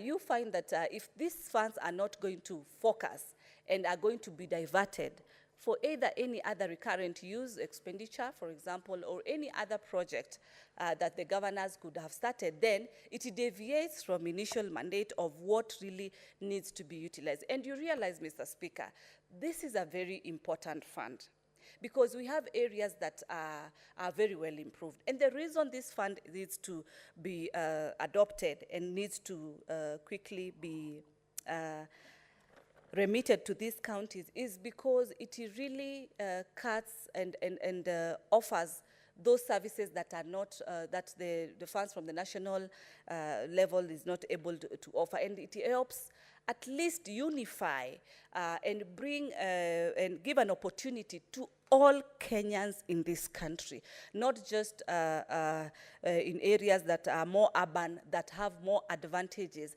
Like you look at the issue of roads, Mr. Speaker, in regions like Turkana region, Mandera region, the surface area, yes, is very quite big. The land surface area is really quite big. But when these facilities are put in these areas, you find that they are going to improve not only the infrastructure, but also the business element. There's going to be much movement. If water is in these places, agriculture is going to improve. There's going to be production. When production is there, and there's value addition to this particular product, Mr. Speaker, then you realize that there's going to be improvement of the different economic areas, hence increase in the revenue that is supposed to come from these particular areas. An increase in revenue definitely will impact the region. We'll also be able to create job opportunities for our youth in those particular regions because these facilities are there. The reason we have a devolved government is so as to ensure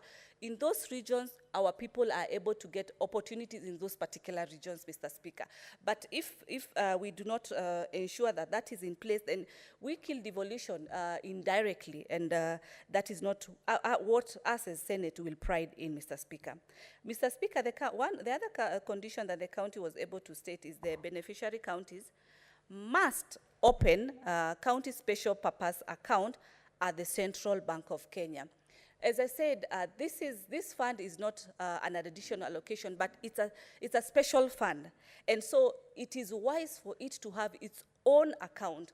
By it having its own account, then it becomes easier for better, transparent accounting systems without mixing up. And those funds and that account will be able to have its own, as I said earlier, there's a board, Equalization Fund Advisory Board. Then we have at the Mashinani level, Mr. Speaker, we have the members who have been selected to sit in those boards.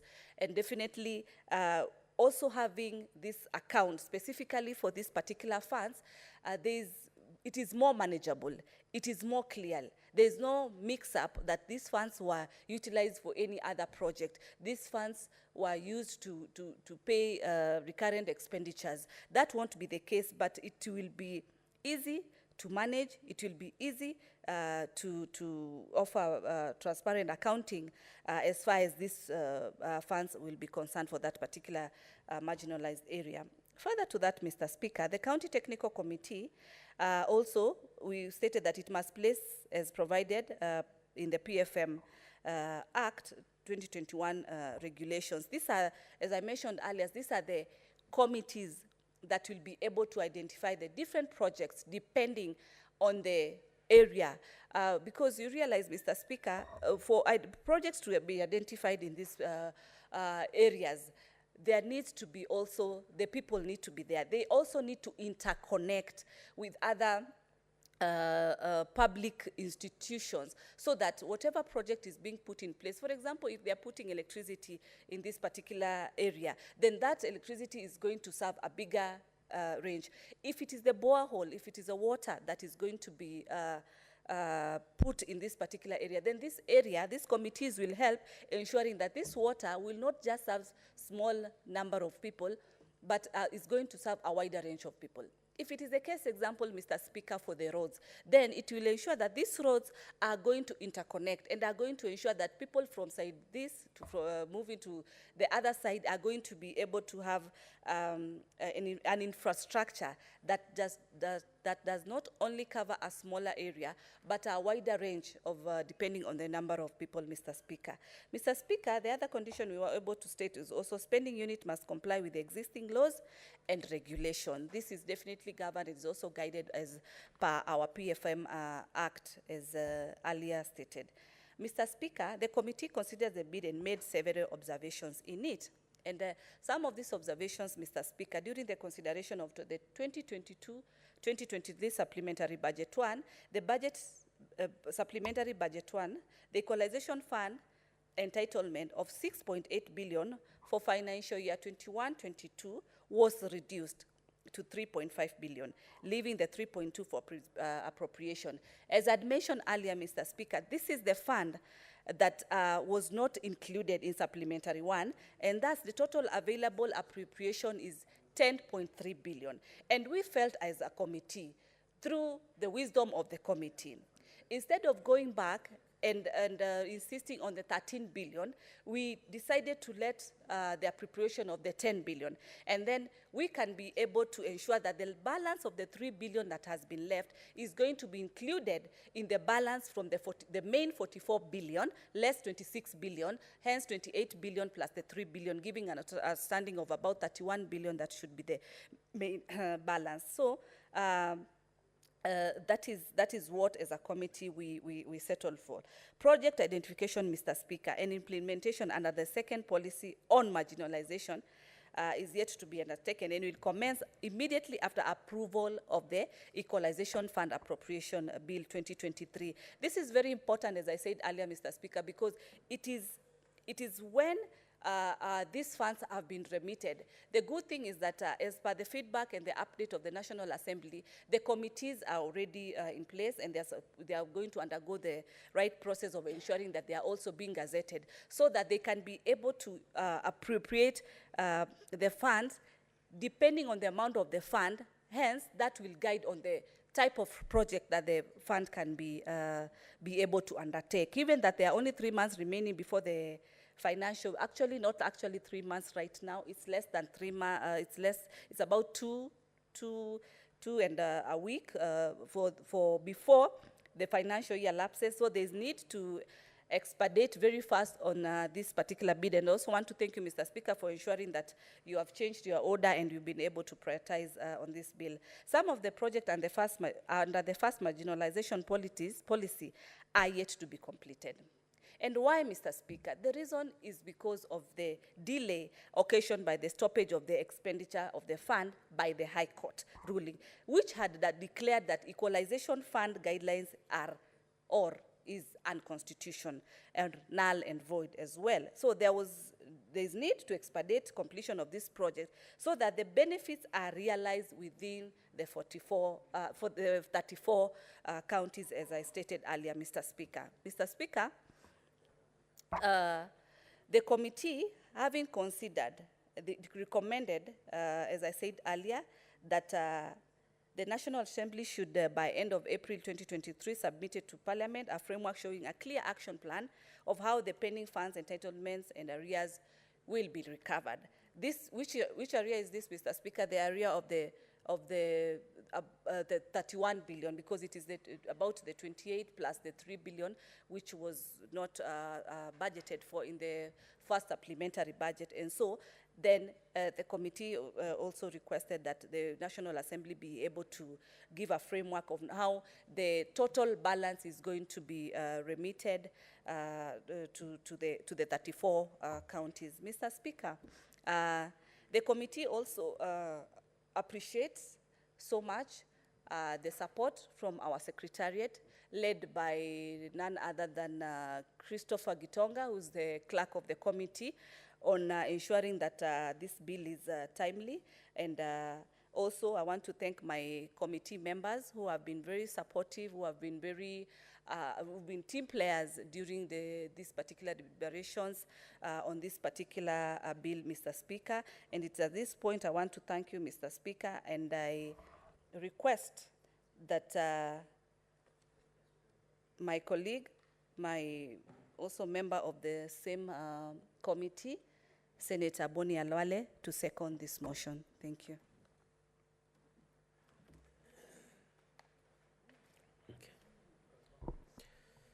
Thank you, Mr. Speaker. Mr. Speaker, I rise to second this motion. Senator Boni, we have 6 minutes to go. Yes. I don't know whether that will be adequate.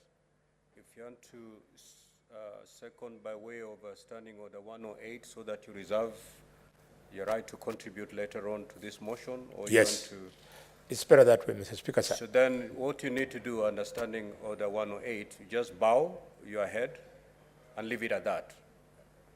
Then you'll have reserved your right to contribute later on to this particular motion. Very well. Thank you.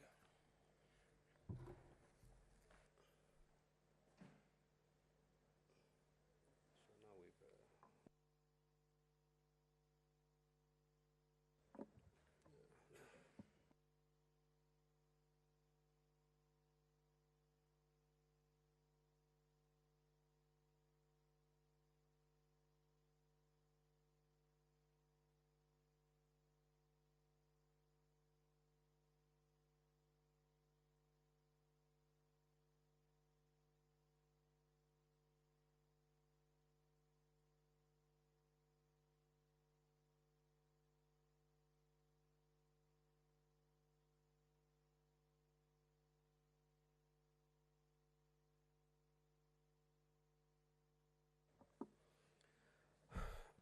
Honorable Senators, for the convenience of the Senate, it is now 12:55, and we're going to adjourn the sitting of the Senate. The Senate therefore stands adjourned until Wednesday, 19th April 2023 in the afternoon at 2:30 p.m. Thank you.